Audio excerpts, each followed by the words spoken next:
I would be willing to drive anywhere for something like that. So I hope that other people feel like that too. Well, I think so. I think people are intentional about when they're going to go to a game and when they're going to be around it. And I do think that if we brought the community together a little, like with Talk Dodgers to me and all the thing, I think it could be fun. And I think people would come and show up. I hope so. I know, because even with the episode we just did, we talked to Cindy, Natalie, Neil and Amy, and then Caitlyn. And it's like, I almost wanted to just get all of them together and have all of us talk. Well, that's my point. Yeah. It's like, okay, when can we plan something and where people would drive in and make it a thing? Okay, we'll talk about it. Okay. We just have to be really intentionable. God, I love him. Oh. And as always, this episode is presented by Legends Attic. As you'll hear in this episode, we had an amazing event there on Friday. We just released our Joe Davis episode, and we have more coming up, so stay tuned for those. Those will be released next week. We are going to Fanatics Fest with them, and you know who else is coming with us to Fanatics Fest? Who? The Freddie Freeman Grand Slam Ball. Oh my gosh. I'm so excited. I'm really excited to travel with the team and, well, not The Legends Attic team. I can't wait till We're manifesting that too.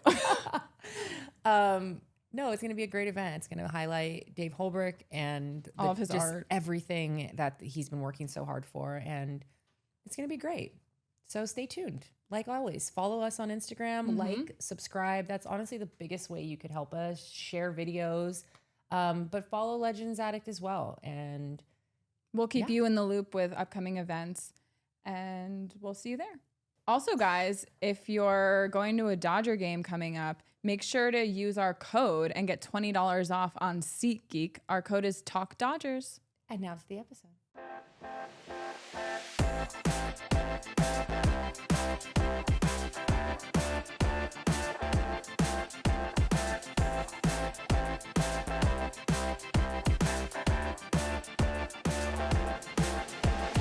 I just want somebody to talk Dodgers to me.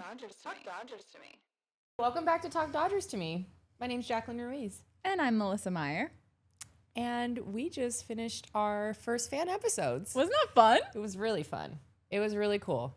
I mean, we love connecting with the fans, but usually it's when we're like, out and about. And when we got to sit here and do the same thing, I just love our fan base. I feel like people are just in awe of our team, and I get it. Yeah, it's cool. So thank you guys. It does feel a little weird that we just had the big TV and we were Zooming with people, and now it's just kind of empty. Like, where is everybody? I like having an audience. I know. We got to do a live event. We would have so much fun. And then just be able to talk Dodgers with everybody there. I know. But I really think we should do like a smaller watch party live event, maybe, where we can have some of our people come. Now I just want to hang out with everyone all the time. I know. I guess like the only holdup is I feel like I live so far from everybody, but I would be willing to drive anywhere for something like that. So I hope that other people feel like that too. Well, I think so. I think people are intentional about when they're going to go to a game and when they're going to be around it. And I do think that if we brought the community together a little, like with Talk Dodgers to me and all the thing, I think it could be fun. And I think people would come and show up. I hope so. I know, because even with the episode we just did, we talked to Cindy, Natalie, Neil and Amy, and then Caitlyn. And it's like, I almost wanted to just get all of them together and have all of us talk. Well, that's my point. Yeah. It's like, okay, when can we plan something and where people would drive in and make it a thing? Okay, we'll talk about it. Okay. We just have to be really intentionable. God, I love him. Oh. So, man, Friday we had the big event at Legends. What a day we had on Friday. Honestly, I was on cloud nine. After every little interview, I just feel like even just me and you being in that zone together and the energy, all of it, I thoroughly enjoyed myself.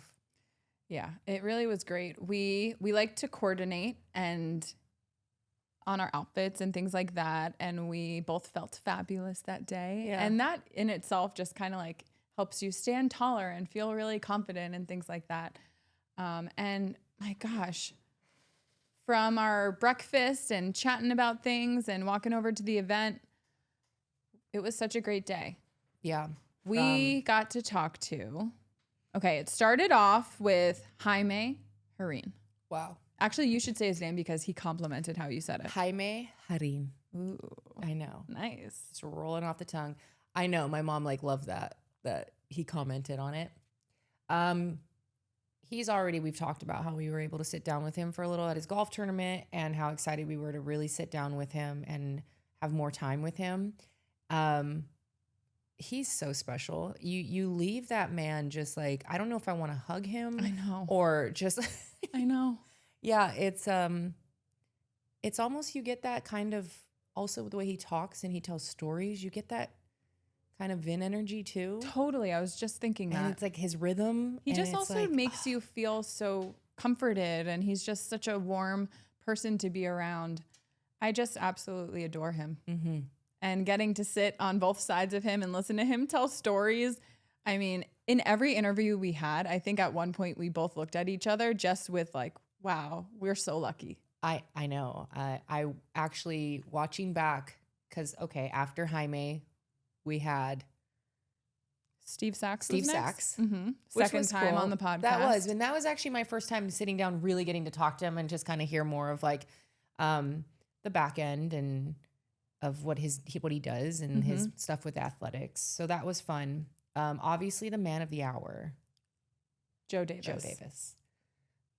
And there was moments, I just watched the episode because we released it yesterday, and I was watching it on the way here and listening and stuff. And it's like, there's moments where I remember with you where we just look at each other and we just like, I know. and I low-key want to cut. I almost want to have him talking back, and then maybe Adam can do this. I know. I was going to ask him actually. And just kind of cut back to us looking at each other like, what are we listening to? Adam, and there's a witnessing? moment in that interview. And actually, when I called him to tell him I was done with my notes or whatever, he's like, the only thing you might want to cut is the before, like when we were sitting down with Joe and we thought we were off air. But like, I liked that conversation. And him asking us questions was really nice.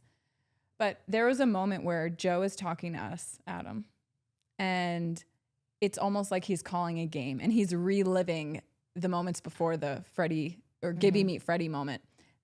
And we're looking at each other as if we're listening to him call a game and like in awe. I know. That I'm wondering if you can kind of edit it in a way that you can see us be fangirling out a little bit. Anything's possible. Wow, you sound like me. You're rubbing off. No, that was cool because that was a moment that I definitely, even in the midst of it, remember just staring at you and just being like, what is happening? Well, even to hear his voice, like he went on the ESPN broadcast first and you could hear his voice like throughout the whole area, and just the anticipation of that we were going to get to talk to him. And when he's walking over and introducing himself, he was so kind. Such a class So act. like look you in the eye, make you feel like you're the only person he's talking to. And that's a really special quality in people. Yeah, I know. I even just during it, like we could talk, and it's like podcast is a little more like conversational and stuff. But it's like he always just like knew how to go back to a point and then finish off with a point. And then it's just like he knows how to bounce back. And I was just, I was very in awe. Wonderful class act. I've very much enjoyed that. Yeah, I don't have enough, like so many good things to say about him. I hope we get a chance to talk to him again. Really cool moment and really cool day for us. And then we ended the day on Friday with... Well, we had Dylan, which is the ball bender, which is on the end of this episode. So if you guys tune in for it, you'll be able to catch Dylan. Last episode, you mean? With Joe. This last episode. Yeah. That Well, if was anyone cool. follows our Instagram, we were saying that we were going to interview the ball because at the Legends Attic event, they had the Grand Slam ball that Freddie hit, which was auctioned for $1.56 million, came in a vault that was, enormous, came with 2 security guards. I know. So we got a little insight on that because like it's so funny. I almost like picture it's like when nowadays it's like a kid, whoever gets these balls, and I just feel like 2 guys in black suits come up with a suitcase. I know, and or we're a like briefcase, pretending and we're hitting it, and they're just like leaning over. No, I'm saying like at the stadium though. I feel like if someone catches a ball, all of a sudden these guys appear and they're like in a suit and they're like, please put the ball in the, No, that was really cool. But then we got to end the day with Rick Monday. Another voice, that we hear so much, and it's like he's sitting there. I'm hearing his voice, used to listening to it on the radio. Yeah. And he was such a great storyteller as well. Yeah. Like as soon as we sat down and he just started talking, another one that's like we're just listening to in awe. Right. No, and we always say with Oral, like when we sit down with him, it's so easy because he just like, well, he's a professional too. All these guys are broadcasters in a certain sense. We barely even got to talk to Oral that day. He was so busy. He was so busy.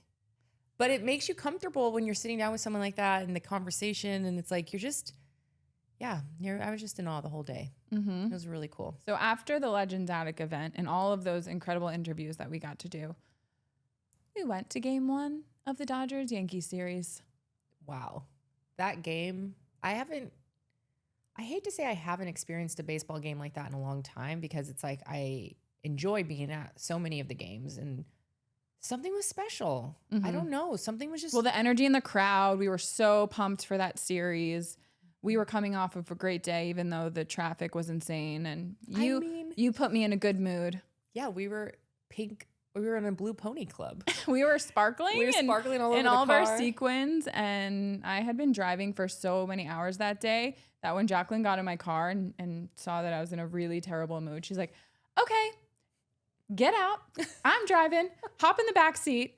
I'm moving over. And you did not let my bad mood bring you down. Instead, you lifted me up, and I'm so grateful for you. Well, that's what we got to do. We talk about how it's been like kind of a lot, and there's been a lot of going on, but I feel like within the last couple weeks, we've really gotten our feet on the ground and been able to kind of get our bearings. And now it's back to business and fun. Like we enjoy this. And I said this from the beginning, like it's hard to sometimes just like, sometimes it is. The traffic was insane. I mean, we were driving everywhere, but it's like, it's not the time for me to get grouchy about it too. I had to pull my girl out. We were about to go to a great game. Yeah. And we're so lucky to be going to so many games. And I really do like, yes, I live far and I'm going to vent about it, but we're so lucky to be going to so many games. Yeah. And the second we walk into Dodger Stadium, everything else melts away. I forget that we were just in 2 hours of traffic and we're there to see our boys. And we walk around the stadium and now we know so many people there that it really does feel like a second home. I mean, this was probably one of the first games too, where we didn't really leave our seats as much because it was such a good game. But even people walking by like would come up and like they showed us our podcast cover photo and just pointed at us and we're like, is this you? And we're like, yeah. And they're like, oh my gosh, we love what you're doing. And like, that was so cool. I know. And it's just, it doesn't get old and it's very fueling. So thank you for all of our support and our love. Honestly, like, we're just trying to make our dreams come true. Mm-hmm. Yeah. And we're surrounded by so much support from this Dodger community. It truly is amazing. We had a lot of fun sitting with Dodger fans and like a couple Yankee fans around us who were really good sports because it was just such a great competitive game. I mean, we walk in and Aaron Judge, first thing that happens is he hits a home run and we're like, and low key, I'm like, you're Aaron Judge. That's what you're supposed to do. So good for you. Like, I love that because you are a player that people talk about. So those moments are going to happen, right? Yeah. And then what happens next? Our guy, Shohei Ohtani, comes up and hits a home run. I know, but it's like we were trying to be such good sports about the fact that it's like, it's Aaron Judge, duh, like, okay. But then when Ohtani comes back and does that, it's like, thank you. You got Aaron Judge, well, look who we got. I know. I'm like, it was just such a fun game. That was an amazing day from beginning to end. And then we went back on Saturday and watched our boys hit homer after homer, hit after hit. Lean after lean from to neck. I know, but we finally got a front row view of that. I know. Yeah, because there's sometimes where it doesn't feel like remember we were sitting more towards the third base side, and we didn't think he was leaning As anymore. much, Maybe right. it was just that angle. Yeah. Because we were more behind home plate this time, and yeah, he was doing his lean. He was doing the lean. And I he was was very impressed by great. him. Yeah. Whatever the reason of the lead or whatever, I don't really care. As long as my boys are in a good zone and they're succeeding, it's only going to help them for Yeah. games on Yeah. and all the things. So, I mean, that was such a great game for Comet. I honestly, I don't even think I realized So good. what good of a game he had when I was there. Did you see that defensive play when he was behind second and caught it and then just hit the bag? No, that was when, remember when we took, where did we go? Oh, we went to go get a hot dog and then we had to find relish. Or I did. Yeah, I put some on. I no, You don't like relish? no. Okay. Well, I, you don't have also, to. I had 2 hot dogs that day. Oh yeah. Can't do that again. I was feeling sick. Yeah. Well, we had one at the event and then at the game. But back to the play. Okay, it was so good. I know. Well, He just has these crazy instincts. yeah. Although he missed a ball last night that I wasn't too thrilled about, but that was an amazing play. He hit a home run that game. Max Muncy, home run number 200 and 201 Yeah. with 2 3-run home runs. I am. So happy for him. I'm very happy for him. I'm happy for him. I'm happy for us. I'm happy for the fans. You I'm go, happy- Max Muncy. Yeah, but honestly, it's like we need you. Like we need you, and we love when you show up and you bring a fire. And Thank you, Max's eye doctor. yeah, and Those glasses are working. yeah, and that chef's cooking up some food, making him happy. I believe that he's just happy all the way around. Speaking of chefs, I forgot to ask Chef Tetsu about Yoshi. If he doesn't like the name Yoshi. You didn't ask him, did you? I haven't. No. Okay, we gotta ask him. I figured he was enjoying his birthday and lighting things His on birthday fire. is sure lasting a lot of days. He's got a lot of love. He does have a lot of love. I noticed that. But we do have to ask him because I forget, what did I just watch where somebody commented and said Yoshi, and then I was like, I don't know if he likes that. We haven't confirmed that yet. Stay tuned. Oh, and I need to know if Dieter has heard this because he gave me so many. Oh, you were freaking out. I mean, I haven't been spoiled like that in years. In years. Courtney was at the game last night and I was like, did we get any 3 charges? And I was like, maybe Dieter's not there today, because she was like, I've only gotten 2 twice, I mean, I was free. I mean, there was a lot. I think he must have listened. Thanks, Dieter. I hope so. Yeah. Anyway. Well, we dropped the game on Sunday, and then we dropped a game to another New York team yesterday. Yeah. But I'm hoping today we swing back and come back with a win. I don't know. I was trying to make some baseball reference, I know, but it but to wasn't be working. honest, sometimes you really do. So I Really? was, yeah. Oh man, didn't work that time. But no, sometimes I'm like, you just got to let you talk it out because you I wasn't quick enough. I know. Sometimes you're like, where are the words? I know. Last night's game was a little rough. I mean, our guys fought back, but I mean, it comes down to our pitching, and it just is what it is. Well, it says a lot about, the American League and the National League. I think this year the National League is better than the American League. And the Mets are a really good team. And I did not get any mean texts from my family yet. I was kind of waiting for some, but I think both our teams are so good that, Well, you almost don't we're want to staying jinx quiet. it. You don't really, because you don't want to talk crap too quick because I you know. never really know, I know. right? I didn't want to be on my high horse after beating the Yankees 18-2. right. Although they were all rooting for the Dodgers that series. Yeah. But I feel like for us, it's pretty good odds that we're Well, going to do well. The Mets played really well against us at Citi Field when we were there. So I hope that we do we have a 4-game series against them or 3? Can you look that up, Adam? Let's Please. see. Monday, Tuesday, Wednesday. I thought they were also playing on Thursday. Or are the Cardinals? I don't know. Maybe we'll get But a little no, I update. think they have Thursday off and then it's Friday. No, because I was looking at Father's Day. Just trying to think of taking Al. 4-game series. I know, which we haven't had a Why? 4-game series in a while. We've been playing a lot of 3-game series. We even had 2 games against the Angels. So Yeah. things are weird this year. They are weird. The schedule's always off. I never really, it makes me feel like I don't know what's going on, but it's like you always throw in an extra and take away one. Well, our listeners have a whole fan episode to listen to, so we'll stop talking for now, but we do have to do player of the week. Okay. Adam, do you want to participate? No. Okay. We weren't Fine. going to invite you anyway. That was just nicer. You were just being nice. We already talked to That's this it. No, I'm in now. Just because you disinvited me, now I'm in.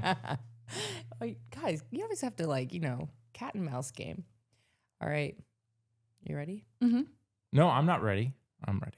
Go ahead. Okay, ready? Wait. Player of the week. 1, 2, 3. Max Muncy. PCA. Yeah, Muncy. What did you say? PCA. Oh. He always played well against the Dodgers. Yeah, he plays well against the Dodgers, and He hasn't been good. I just want to Oh. honor him Okay. because he's Okay. had a really good season, but he hasn't played super well in the past couple weeks. Well, hopefully he listens to Oh. this and then you give him So a you're little. kicking him spark. I doubt it. I doubt he's going to listen to this, but in case he does, Well, I'll DM them a link. MVP. oh, well, our MVP of the week is Max Muncy for reasons we mean- already talked about. Yeah. He was amazing. Mm-hmm. 2 3-run home runs in one game, hit 200 home runs in his career, got his 201st. RBIs. He's walking intentionally. He is. When you say that, like, people are paying attention, they're not swinging at everything, and like he's turning on. Like, I feel like he's focusing, but it's becoming an ease. Remember how we talked about how it's like he seems like he's really focusing and his wheels are Well, turning. last night when he was up at bat, he looked so intense that I really was like, what is he thinking right now? Mm-hmm. Maybe we'll ask. Yeah, we'll ask him one day. Yeah, but I feel like he's at ease. He's a little less. You think so? Yeah, he just looks more comfortable. Like the bat's falling differently. He feels like he sees the ball. He's seeing the ball. Maybe, I don't know. I just feel like he's a little less stiff. Maybe that's the word. He's truly turned his year around, Yeah, and I'm so happy for him. I'm really happy for him. And I hope that the last couple of games is really like giving him the confidence. Mm-hmm. I hope so. Love the it. fans are pumped. Mm-hmm. We wanted Max back. And we got him back. Yeah. So On to game 2 of Mets tonight. And enjoy our fan episode. We talked to Cindy, who we have met a couple of times. We met her at Dodger Stadium and the women's conference. And then we have Natalie, who we met at spring training. yeah, And then we have an awesome couple, Neil and Amy. yeah, they were really fun. They were really fun. She got bit by the Dodger bug Uh-huh. and she's on fire. Yeah, that was Yeah. awesome. I Yeah. wonder if she's ever been on her husband's sports show. If not, Neil, you got to have Amy Yeah, on. she should. Yeah. She's like on fire right And now. then Caitlyn, who was also at the women's conference. I'm blown away about this women's conference. I know. It's really connected and that's awesome. Mm-hmm. Mm-hmm. Bringing people together, inspiring people, Yeah. and lots of opportunities. So enjoy the episode. And if you want to be on the next one, email us at homerun@talkdodgerstome.com. Yeah. Go Dodgers. Go Dodgers. Talk Dodgers to me. All right. Perfect. Well, welcome, Cindy. This is my first fan episode. Like, this is the first one of the season, but this is my first ever. So I'm so excited. Welcome to Talk Dodgers to me. We're so happy to have you, Cindy. Thank you so much for having me. Thank We've you for actually doing met a this. couple times already We have. at Dodger Stadium. And Yes. every time at Dodger Stadium, but for different reasons. First, it was the World Yes. Series celebration. Yes, last actually. year, Mm-hmm. and then again at the women's conference. Yes. Yeah. And that's when I got to meet you. Yes, which is actually really great because I was like, oh, I hope I get to meet Jackie. Oh. The women's event was so great at Dodger Stadium. I mean, it was hot, but it was, just, you don't even need the speakers. Just talking to all the women and meeting everyone. It's just like so fulfilling. How did you like it? Yeah, it was. I think I was nervous going, but I also set the bar a little bit low because I just didn't know what to expect. And I actually DM'd Melissa. I was like, hey, I haven't gone to this before. Do I need to bring business cards?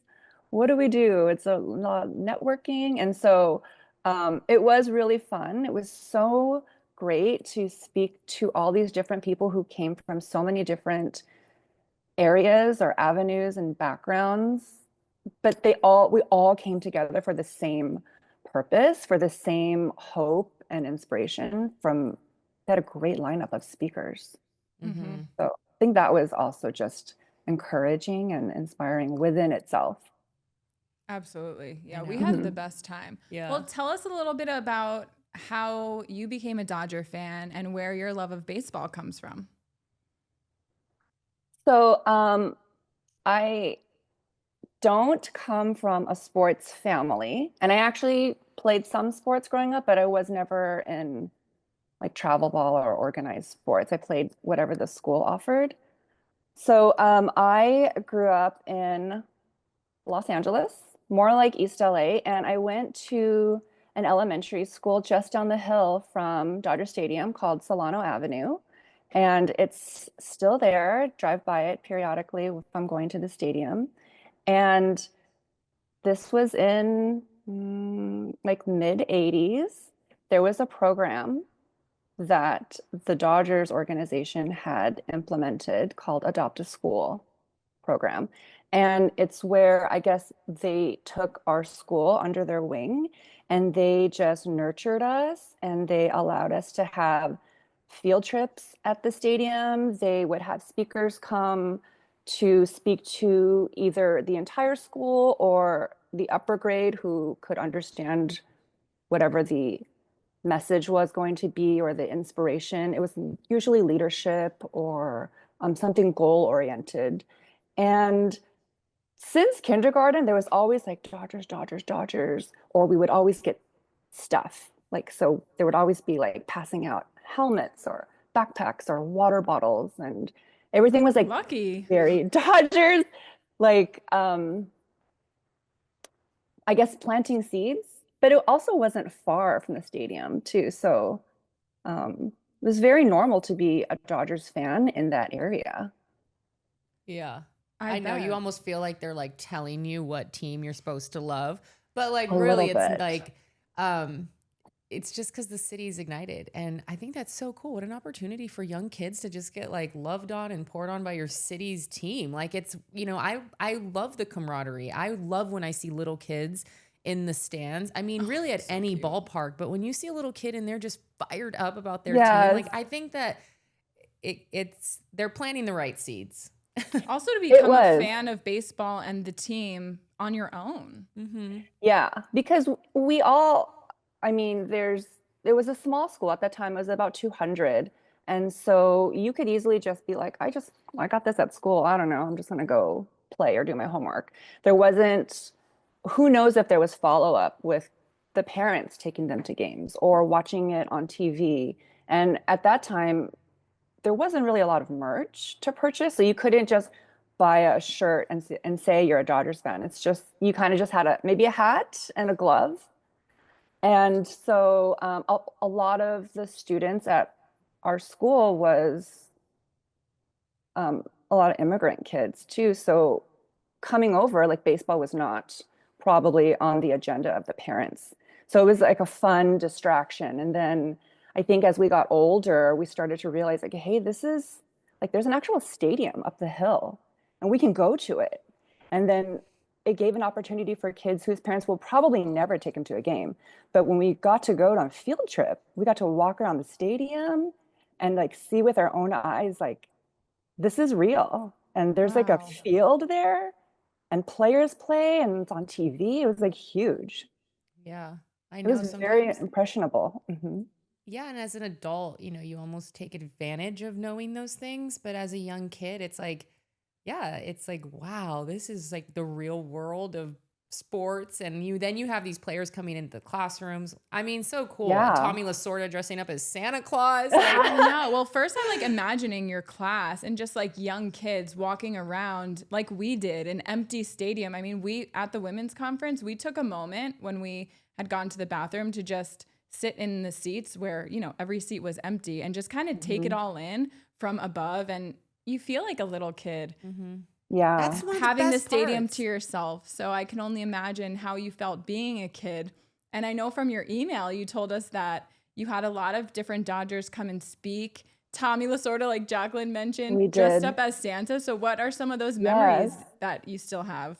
It's kind of all jumbled together, but it all stems from the organization. It all stems from, gosh, what's the word? I don't know if I want to say the word goodness or the I think the desire culture that to. they build. Yeah, again, this is before the Dodgers Foundation was even started. So this is under um, Peter O'Malley. Mm. We called him Mr. O'Malley, and everything was like Mr. O'Malley's letting us go visit his stadium. And so we're going Oh, to go on a wow. field trip. So sometimes we take a bus, or sometimes because we were so small, we would just split up into the teachers' cars and just all go up. wow. And sometimes some of the teachers, I remember this, some of the upper grade teachers, so way back when there were paper tickets, um, the teachers would actually work there after school. They would finish their school and their job and go, and there would be like a full uniform. There'd be like a vest and like a straw hat and like a blue ribbon around it, and they would be taking tickets. And so you would see them after school as your teacher, but they would be working at Dodger Stadium. And so there was such a real camaraderie. And so, anyways, when we would go on field trips, it would be just our class or maybe two classes, and we would walk the halls of the stadium and no one else was there. And it was Wow. great. It was like our personal tour, and we got to go visit all these different rooms and offices and clubhouse and stadium club. When you were That's young, so like when the cool. players would come visit, do you remember a moment where you had a favorite player because you got to meet them or? Um, I didn't have a favorite player, but I do remember after the 88 World Series, like it was a big deal. And I do remember um, like a coach and probably Oral Hershiser came to speak to the whole school. And they kind of were reminding us of like, hey, we just won the World Series. And this guy's, Oral Hershey, he was the pitcher, and he would come, and we were just like these tiny kids, and Oral was a giant to us.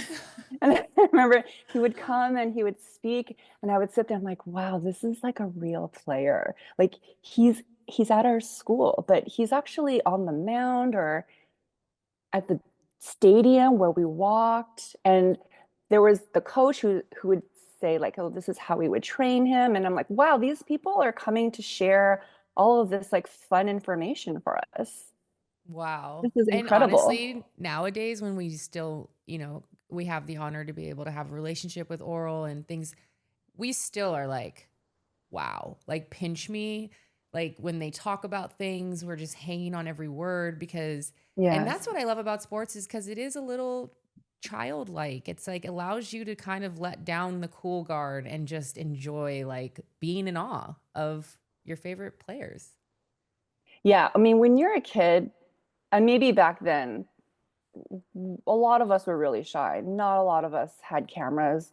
Not a lot of us asked for autographs, but they Yeah. did give us items to remember that someone did come and share, or they did give us things to remind them that, this is our team. We're going to root for our team. So everyone's going to love the Dodgers.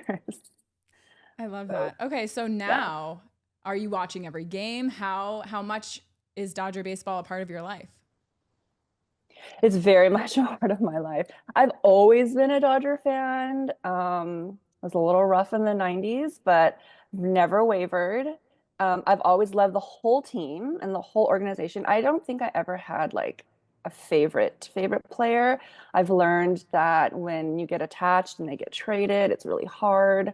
Um, so I do have a rule that if I do buy a jersey of a Dodger, it's going to be a jersey of someone that's going to retire as a Dodger.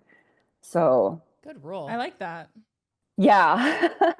And then it also makes it easy to be like, no, I'm not going to get that jersey. So, because it That's gets good real easy. self-control. Yeah, it's real easy to be like, oh, I really liked how he played that game. I'm going to get his jersey. But I'm like, I would have so many jerseys. So I basically know. Clayton Kershaw, who is starting today, guys. Right.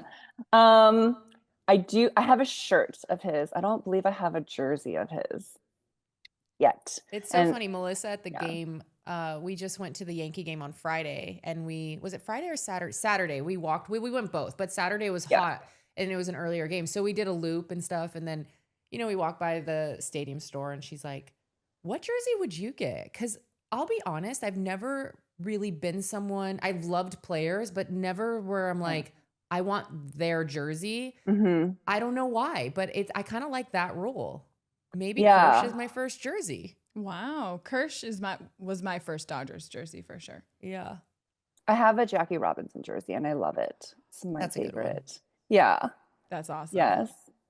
Yes. So how are you feeling about our current team? Last night's game was rough. I'm not gonna lie. I mean, at least we fought. We did. We battled that one. I do try to catch every game if I'm not watching it. I'm listening to, AM 570 and watching it as I'm doing other things. If I can't go to a game, I will be at this Thursday's game. So that'll be fun. It'll be warm though. It's a day game. But yes, I do have to sometimes control myself with who I'm around, because if someone brings up Dodgers or the game or the team or anything related, it could set me off, and in a good way. But hey, lean into it. No shame that here. sounds like me and why I started a podcast in the first place. Totally. Because I do need people to just like talk to about it. Yes. It's fun and it's great and it's real and it's current events. So, no, I love it.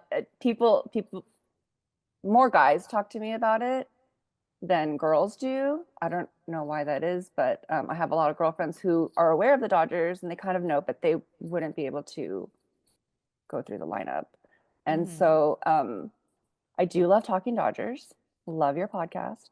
And I do follow the game, follow the team, and even if it's stuff that they do off field, I do follow what they're doing because I care about them. What'd you think of the Yankee series? I was hoping for a sweep, but I'm glad we won the series. I know, isn't that funny? I went into it like, okay, 2 out of 3 would be great, and then once we won 2, I'm like, all right, we need the sweep. Yeah, I was like, let's just go for it, but I just wasn't in the cards. I thought Friday night's game was incredible. And I wish I was at that game. I don't know. I don't feel like I've had a game like that in so long, where it just felt like it was competitive and the stadium and everyone around and everyone's high-fiving and it was such a cool energy. Even the Yankee fan that was around us was in good spirits. He wasn't like being rude or mean or anything. He was really acknowledging how well our team was doing. Yeah. Oh, that's good. That's always good when it's like just good sportsmanship. Because on Saturday, the Yankee fan behind us was kind of pissing me off. No, he was cool too, though. Like all his friends were just like roasting him, so it made it better. Yeah. I know, maybe. like Melissa. I know. She hasn't seen me snap at people. I just feel like I'm very protective of my Dodgers. I agree 100%. But if I was at a visiting team, if we were the visiting team, I don't think I would snap at other people. I don't think I would roast other people or speak ill about them if we were down and we were the visitors. I also feel like a respect when I'm at another stadium to not be like a crazy, crazy fan as I am at Dodger Stadium. Yes. And I guess I wish that people coming to our stadium would have that respect as well. I agree. And I've sat around games where there was visiting fans and it's all been good. We've been high-fiving and be like, okay, that was a really good catch. You got to give that to him. And so that's where it's fun. But I do feel like whenever I'm at Dodger Stadium, no matter where I'm sitting, there's just this magic of like everyone around you is like friends for the game, the entire game. Like we're all good. And I know a lot of people might think otherwise, but I don't know. I've just had that experience. Like whoever I'm sitting around, like we're all going to be friends. Hey, if you need to use the restroom, I can watch your kid. Yes, you want me to hold your beer? I got it. That's like, so funny. It's so in the World Series this last year, one of the games, it's like everyone would get kind of nervous. So when you'd go, sometimes everyone's a little quiet and because people are nervous. And then I would be like, all right, guys, we all have to become friends a little because we could be witnessing history together. We could be doing like witnessing home runs together. Like we all have to be like, and so by the end of the game, everyone's just like together. Yes. Exactly. Every time there was like a good hit or home run, everyone's like high-fiving each other, congratulating each other, saying yay, and getting I into mean, each other's that's such a big part of videos. why I think we all love baseball.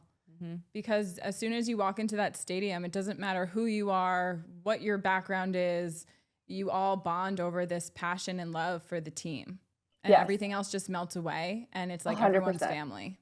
I totally agree. I do believe that whatever you're, that's the one connection when you're at the stadium. So you could be coming from work, you could be coming from home. And once you're at the stadium, everyone else has the same connection. Mm-hmm. I love that.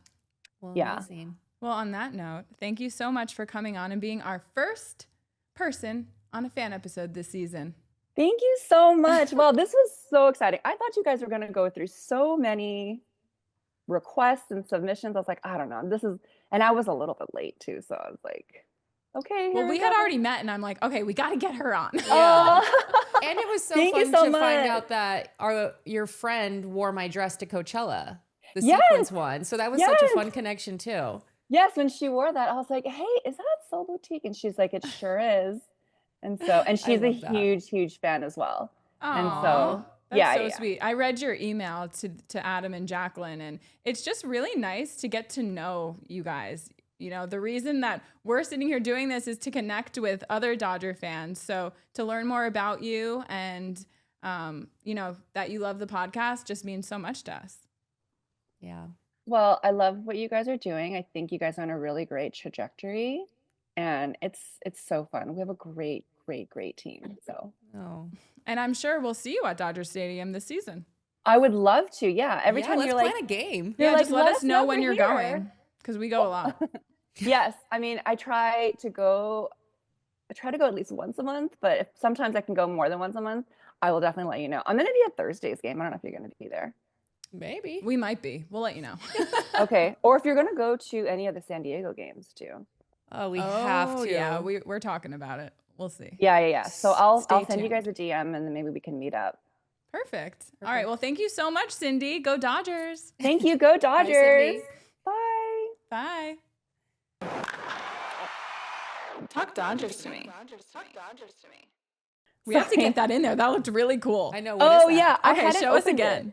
This is original, like from '88. There was like all the kids got these backpacks, and this was assigned like of the whole team. They gave us. Wow.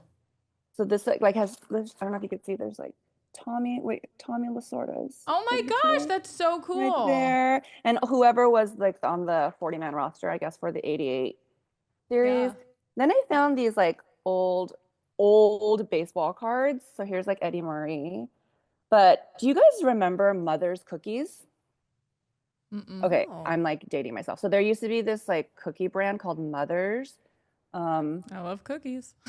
Yeah, it was. They carried a lot of different like kinds of cookies, I guess, and I guess they had a contract with the Dodgers where like if you bought a pack of cookies, you could get a set of baseball cards. And so I looked into my little backpack from elementary school. It's like my Dodgers stuff. Aw. My parents like kept everything. And so I went through the pack. So the pack, it would come in this. I mean, it's so 80s. It says like Dodgers, Mother's okay, Cookies. Mother's Cookies. I know That's the so brand. Cool. Yeah. And so these like I have, and so in the back it would have like a little bit of their stats. But I have found like Eddie Murray, Mickey Hatcher, Mike Scioscia, Tim Belcher, Tom Lasorda, Wow. and I mean this guy. Oh my gosh, Our look at guy. that picture. He's so cute. but Whoever it's is like, listening and not watching, Cindy is showing us some memorabilia she has from years ago. And this is a really fun picture of Oral Hershiser. yeah, Oh my it's like a God. photo card and not so much a baseball card, but it will Oh, say like Dodgers 17th selection on June 1979 free agent draft. So there's these like little bits of information on the back wow. with the logo, the Mother's Cookie logo. wow. Yeah, Fernando, Kurt Gibson. Wow. So these are all on the roster. Wow, this It's is so really wild. cool. I know. I kind of went. I was like, I wonder if I could find anything. There was some other things too, but I thought these were like the coolest things of my childhood. Solano Amazing. Avenue Dodgers stuff. That's amazing you kept all of it. Well, my parents kept it. And they're like, can you take this? And so I was like, I looked in the box and I was like, oh my goodness, I forgot about all these things. Oh, I'm But glad you pulled that out last minute. yeah, I was surprised they're intact. I'm surprised I didn't even open this, but That's pretty amazing. yeah, I wonder if Oral And even. you've kept it in really good condition. So. Yes, no one's actually touched it. So Well, thanks But again, yes. Cindy. Really appreciate it. And we'll catch up off camera. I would love to. Yes. Have a great day, you guys. Thank you so You much. too. Bye, girl. Bye. Bye. Talk Dodgers to me. Did you meet Adam or you just met us at spring training? Was that when we were I working or no? only met you and Jaclyn at spring training, and I don't think Jaclyn had taken over officially just Oh, yet. You're right. You're But I right, did get the business card. I still have it for Soul Boutique. I even Aw. bought the cherry blossom sweatshirt. So, Do you like it? That's oh, awesome. it is one of the softest pullovers I have. I love it so much. Oh, good. I get so many compliments on it, and they're like, "What does it say?" And I'm like, "It says Dodgers." You know what's funny? It's like we say that so matter of fact, but people ask me too. And I'm like, what do you mean? How do you not know? And then I was like, oh, wait, it's like a different language. So I guess Dodgers. Yeah, she's so funny. Dojaju. That's how we It thought really they said is it a in different Japan. language. Like I just assume Southern California, if I'm wearing this color blue, Los Angeles Dodgers, I like know. baseball, SoCal, LA County.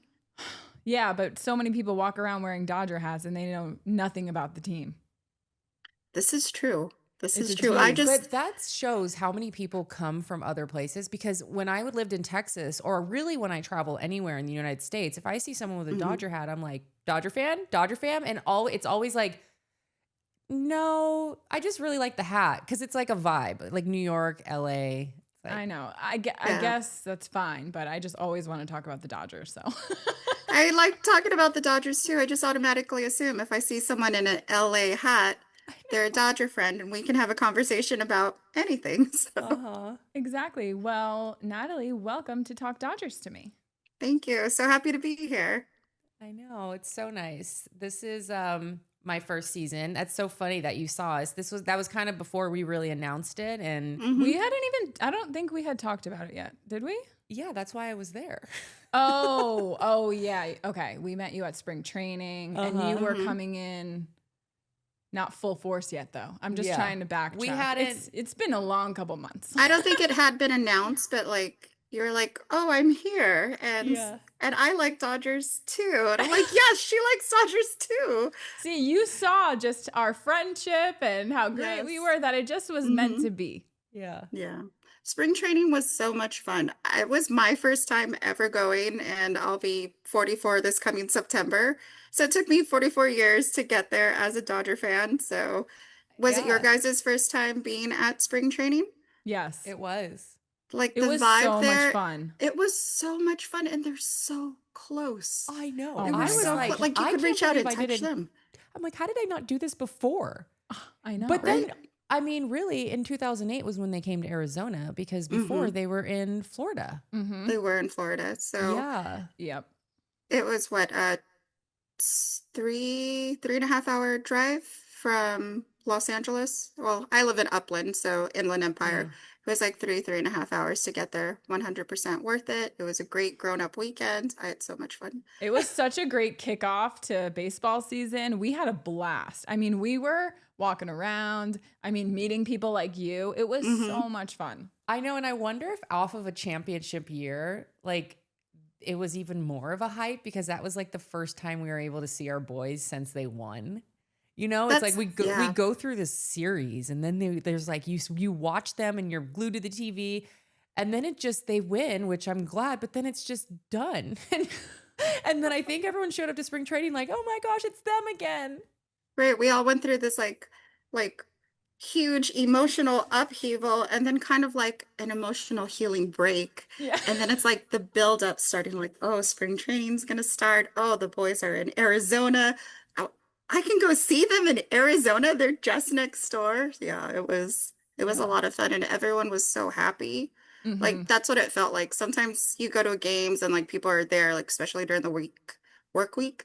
Like people are tired or maybe like they don't have their happiest faces on, but like everyone at spring training was so excited and so happy to be I there. know. It was So like I Dodger know. game on vacay mode. It really yeah, was. Even all the absolutely. employees that were working, all the little people in their Hmm. spots, they were so friendly and nice. That was like my biggest takeaway from it. Just every single person was in the best mood, having the best time, so happy to be there, whether they were there as a fan or working. Yeah, it was Yeah, very enjoyable. I felt that as well. So tell us a little bit about why you're a Dodger fan and where your love of baseball came from. So I think having been born in LA County, Monterey Park specifically, I was just born a Dodgers fan. I don't remember like mom or dad ever saying like, "Hey, like we like the Dodgers." Like my first memory of going to a baseball game is a Dodgers game, and I know floating around somewhere in one of my mom's actual photo albums because I am an elder millennial, is that there's a picture of me and Fernando Valenzuela somewhere. Oh my Like Wow. in my gosh. parents' house, and I would love to get my hands on it so I could have it framed in my house now as an adult.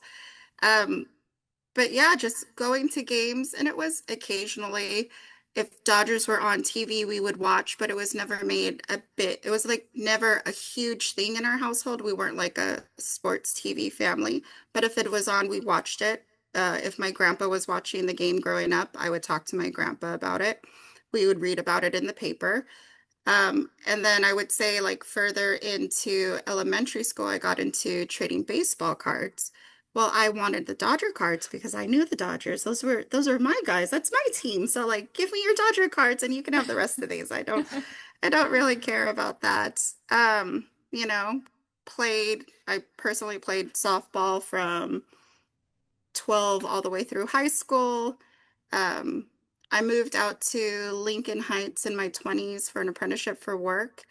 And because my roommate and I were 5 to 10 minutes away from the stadium, we were at games all the time back when right field pavilion was the all you can eat. Mm-hmm. Um, and I have some memories, not a lot. A lot of them are gone in a drunken haze, but I was at a lot of Dodger games in my 20s. I celebrated Yeah. my 30th birthday at Dodgers with that same roommate and a bunch of other girlfriends. So it's just been a lifetime of loving them because of where I was born. Yeah, That's what I I assume. resonate with that so much because I mean, same in my 20s. I mean, my whole life, but for real, like when you're with your friends and you go get a flaming margarita at El Compadre and you start off there and then you go to the game and it's like, you're buzzed and you're having fun and it's just there's Hmm. so many different phases. I mean, I was at Dodger games as well. I'm sure where I should have been wearing ear protection, but it was before that it was a Probably. thing. Yeah. you know, um, so yeah, I know it's really fun being able to you said it right. It's like no one told you to be a Dodger fan, but it's like you just grow up in this like culture. And then it really helps that our team has been a pretty amazing team, whether we've had a winning team or not. It's just Well, kind of because there are legendary. boys, they're always winning. There are team, there Yes. are boys, they're always winning. Some seasons are a bit more of a struggle than others, but that's okay. Hmm. You learn about endurance and, persevering. And if the Dodgers can get through this, then I can get through whatever heartache or hardship I'm getting through too.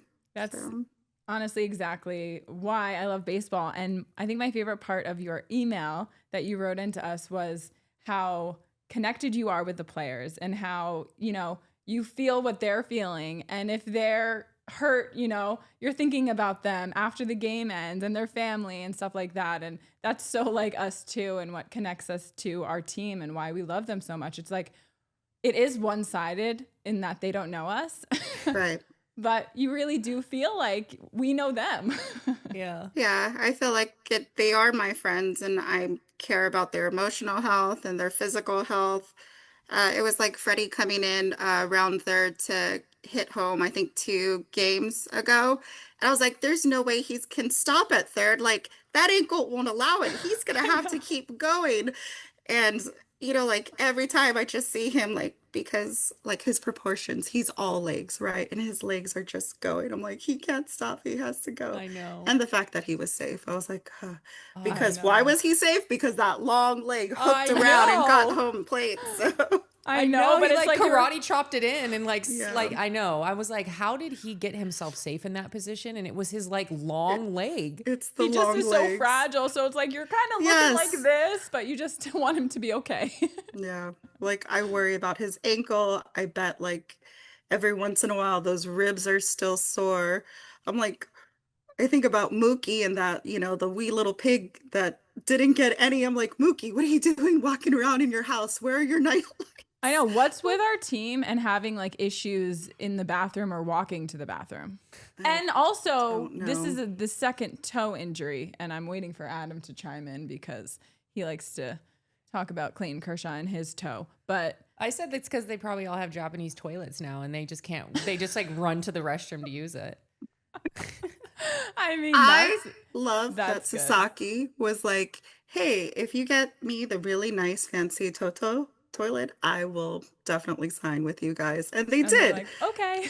Okay, I have a bidet at home. I love it. So Yeah, totally. they're very I nice. mean, we will admit that we miss the Japanese toilets. Yeah. Oh, Very your much so. trip to Japan looked so fun for the season opener. It's on my big bucket to-do list to catch an MLB or just Japanese baseball in general. I mean, I didn't even realize it was on my bucket list until I experienced it. And I can't believe that it's not on everyone's because it was just that remarkable, honestly. The baseball culture alone was so cool to witness and be a part of. They just have so much respect for the sport and for, their players like Shohei and Roki and Yamamoto. It was such a cool experience, and I can't imagine starting the season any other way.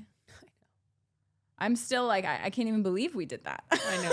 Like, how did that happen? How did MLB make that happen? How has our how can we country go and back? Japan? When can we go back? Is there a know. mid-season like refresher that we could do in Japan again? I said, I'm like, I bet you people are just like, why didn't I do this trip? Like being there, I'm like, the FOMO has to be insane. And I definitely had FOMO. But even like coming back and watching like what all the Dodgers did while we were there, I'm like, oh man, why didn't we see sumo wrestlers or why didn't we do this? So I know. next time I hope we go Next back. time. we will. Yeah. We will. So It'll how are you happen. feeling about our current team?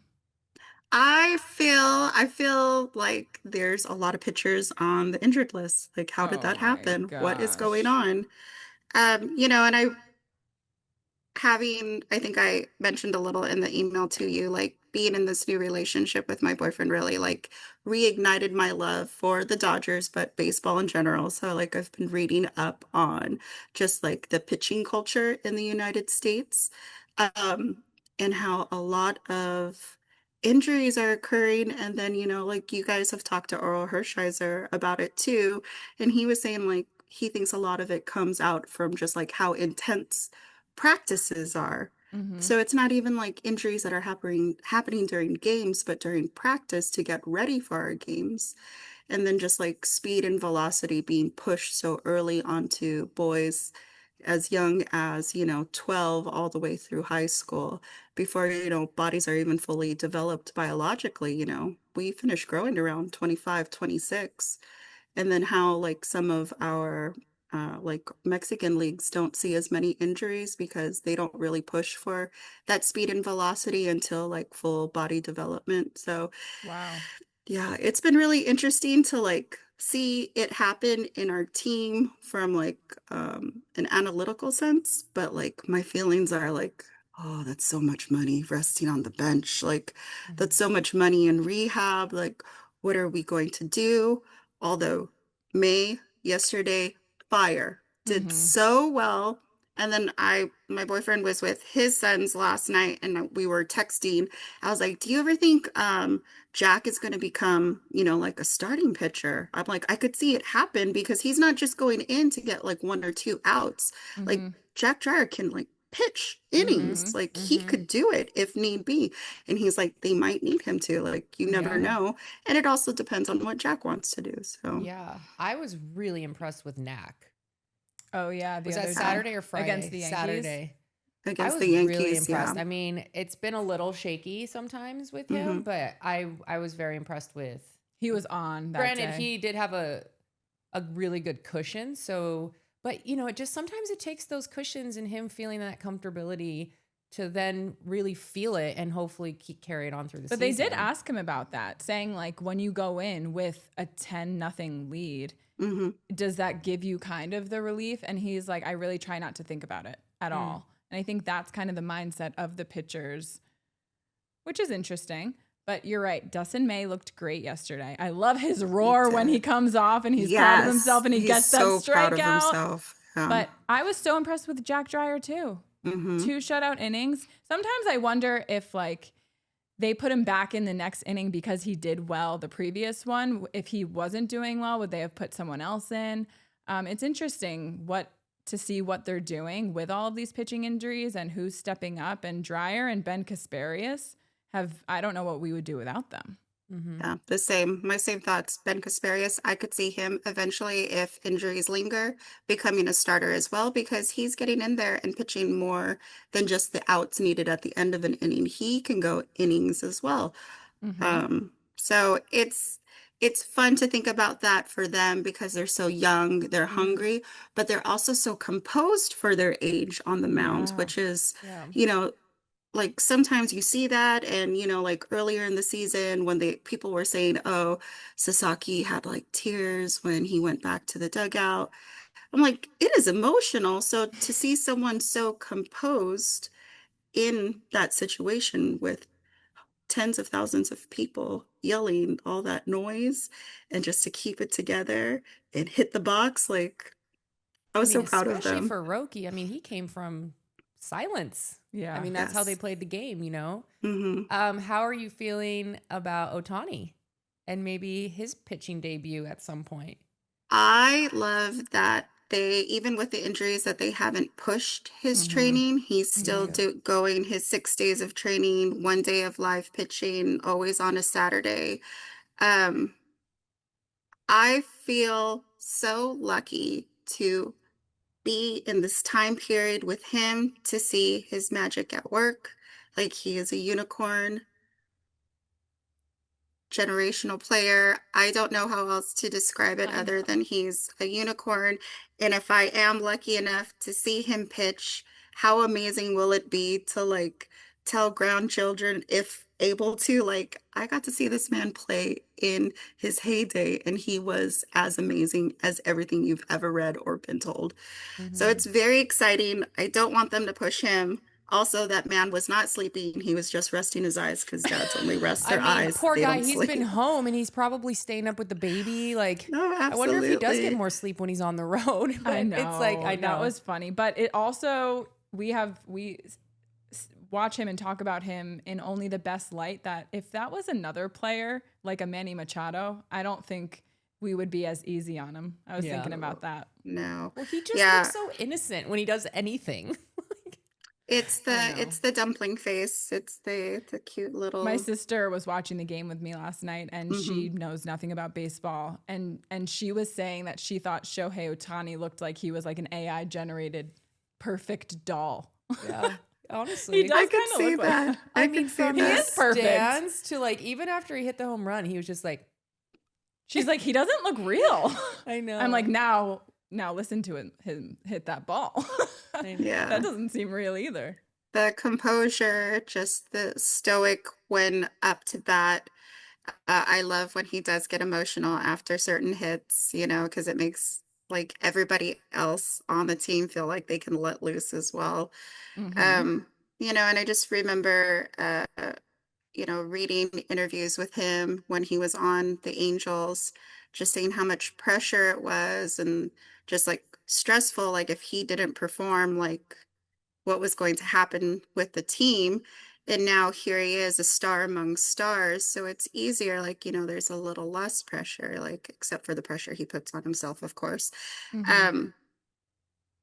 But you're playing with a caliber of player that knows what it's like to be at your level, to perform at your level, and to have that drive to do even better than you did at your last at bat or your last time on the field or your last game. So yeah, I feel very lucky to be able to watch that man play.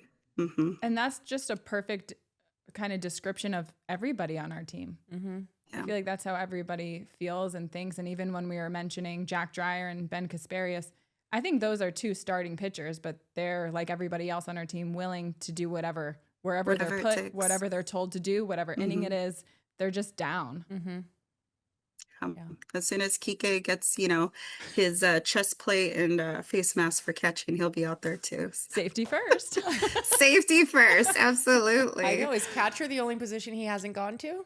Oh my gosh, that would be hilarious. It is the only texted me and was like, position. we need those helmets and we need to go sit in the home run seats.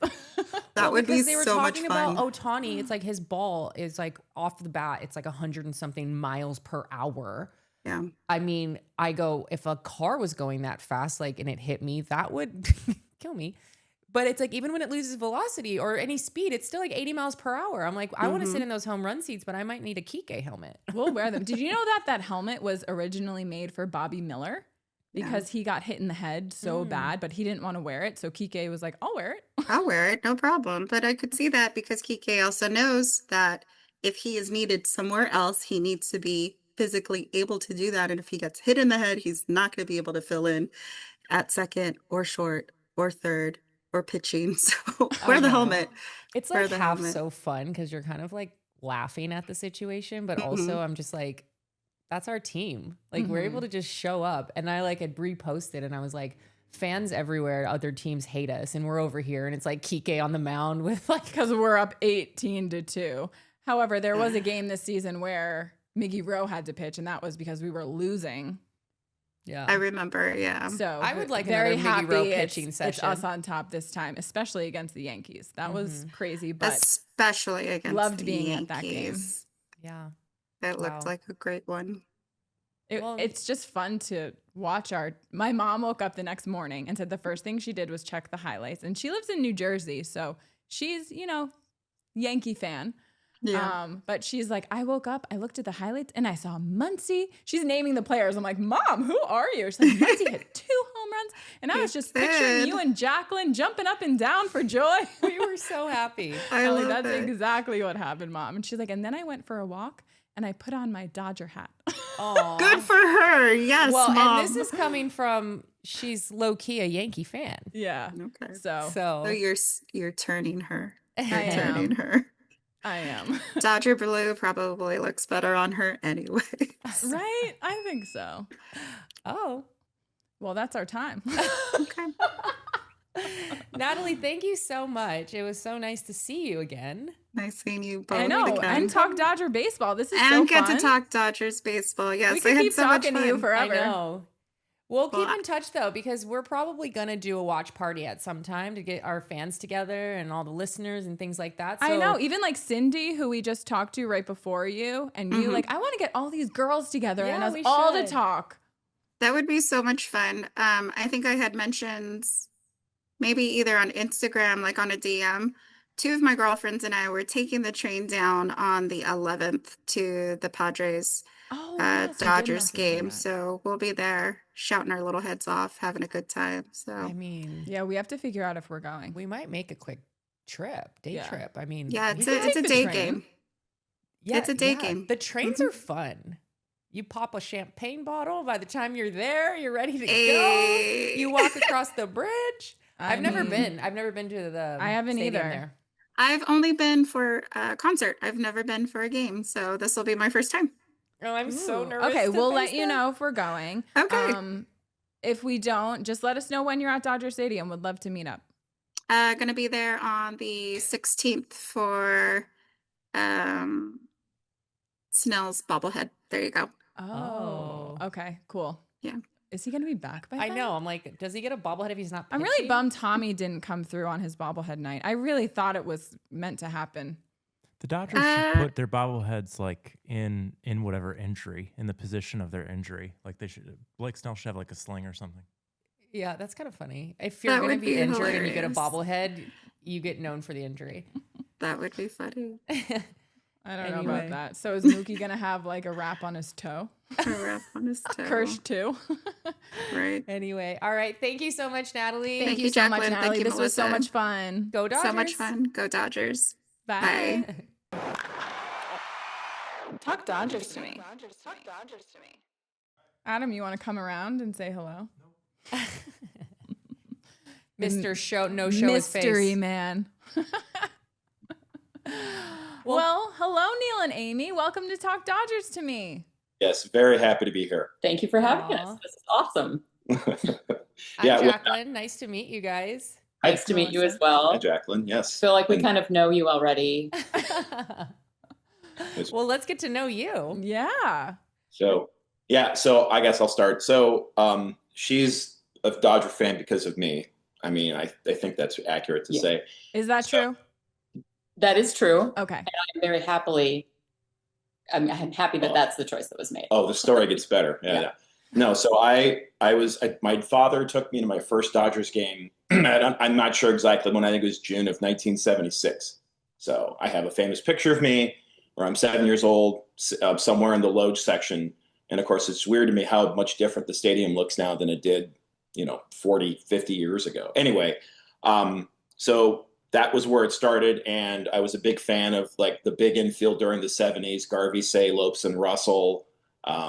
And despite all the places I've gone in my life and places I've lived in LA, I lived in Minnesota for 25 years, living in Arizona now.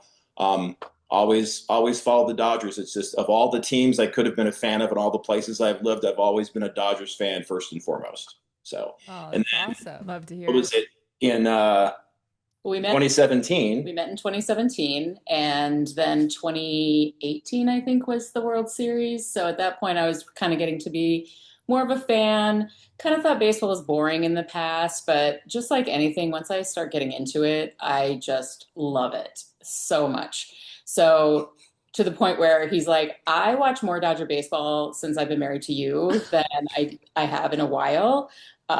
Well, yeah, when I'm into it, I'm into it. So when I came across your podcast, I was like, oh my God, they're like my best friends.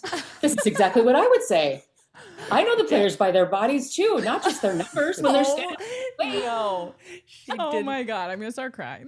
That's amazing. It was so great. I was just like, Wait, oh was God. it Miller that you think has the same lower half as I always tell her, I think Dalton Rushing has like the same lower half as Will Smith. Well, they're both catchers. Yeah. No, I mean, Or was it Conforto? I don't know. He kind of does too. Anyway, so yeah, I could see how you resonate. She's like, don't you think? And I was like, I don't know. So I'm so glad you're out there for her. I know. Okay, so you discovered us last season. Yes. Nice. So, my daughter goes to the University of Arizona and we live in the Phoenix area. So on my drive back from Tucson, I was like, oh, I've been meaning to catch this because I've seen some of the clips and stuff. So I had a 2-hour drive, listened to the first 2 episodes. I was like, yeah, this is amazing. This is so great. So, Oh, that's awesome. I love hearing that. yeah. Yeah, when you talk about how big of a Dodger fan she is now, I mean, I've gone through phases, right? I've always been a fan, but I pay more attention at certain times than others, right? But I'll be just doing something and suddenly I'll get a text from her, or I'll hear her yell, "Hey, did you hear so and so happened to so and so?" I'm like, what? I'm not even paying attention to that. So and so's not in the lineup. Like oh yeah. I always get the lineups from her, even though we both pretty much follow the exact same Instagram feeds. She always makes sure to tell me what the lineup is. Oh, did you see Teo was in Mookie's spot the last couple games? Yes. Yep. Mookie's still out with the stub toe. Oh yeah. Yeah. And then of course I'm also following all the wags as well.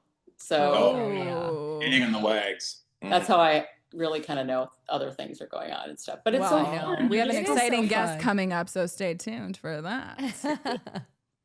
Yeah. That's awesome. I follow. I know we love that part too, like just really connecting with, even the family aspect of it. And, our boys have such a beautiful culture and they've like integrated their families and their wives and their kids. And Oh, I agree. yeah, I know you find yourself just like rooting for all of them and it's great. But even like our organization, and they're just so smart and they think about everything. And it's like, you think of the husbands, they have the best support systems behind them. And if they know that their wives and their families are taken care of, that gives them, a sense of relief when they're playing. So I just love that that's the culture of our organization.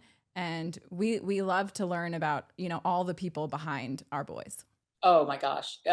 100%. It's just so great. They don't have to worry about kids and and family time they can travel with or not or without. It's just Or just bring Charlie to the ballpark and, Right. you know, let Just have him him hit batting the ball. practice in the outfield. No big deal. So it's funny you say that because we lived in Minnesota for a couple decades and we just recently moved out to Arizona because all our kids are grown up now and we're done with snow and cold. But What we part have of Minnesota? Twin Cities area. Maple Oh, Grove. okay. My brother's in Rochester. Oh, okay. So I've been able to experience it. He works for the Mayo Clinic. So Really? That's pretty much what everybody Rochester, Mayo. I No. know, right? I know. I All love it. It's so clean there, and it's I've really enjoyed Minnesota. Anyway, go ahead.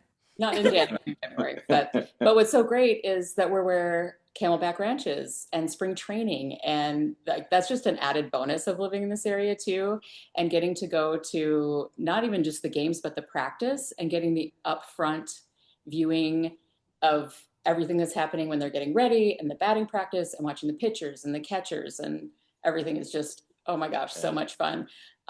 My favorite part of living here is when we accidentally ran into the coaching staff and Mookie Betts playing pickleball at Westgate at Chicken and Pickle. Oh So my gosh. totally random. We had actually been at practice in the morning. We went home. We were like, you know what? Let's go down and just decide we're gonna, because we're in a little further north. Yeah, in we're Glendale. still exploring our the state. So Yeah, visiting. so we're like, yeah, let's go check out Chicken and Pickle. So we're just kind of wandering around, and there's part that's indoor. And when we were walking over, there's a guy they have the big water coolers where you can just go fill up water while you're playing and stuff. And I'm like, that looks like Mookie Betts.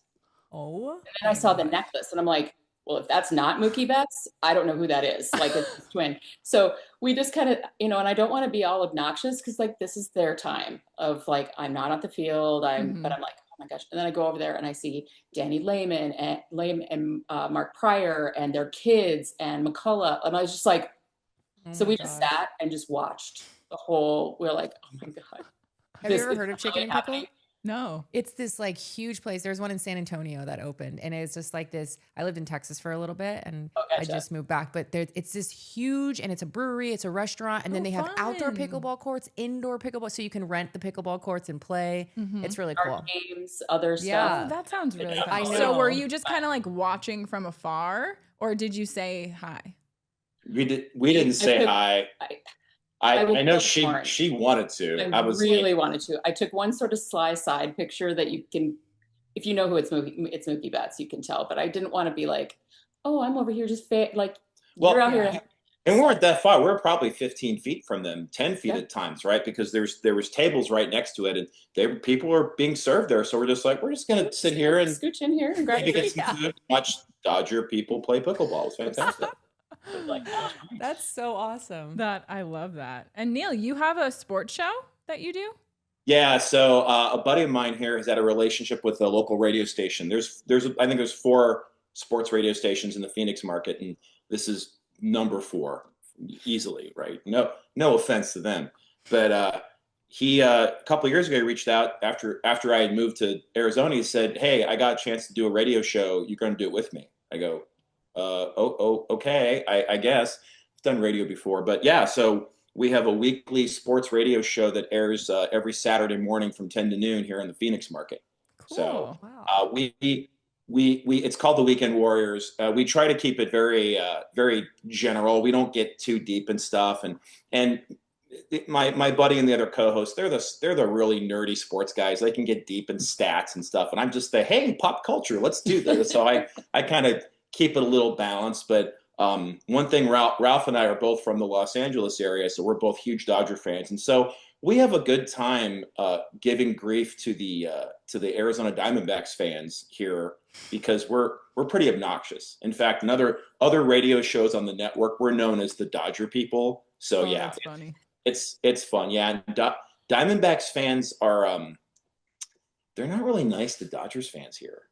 I guess I can understand that. Yeah, I mean, there's a whole California thing, and then there's the LA thing on top of that because everybody from LA is moving to Scottsdale, basically.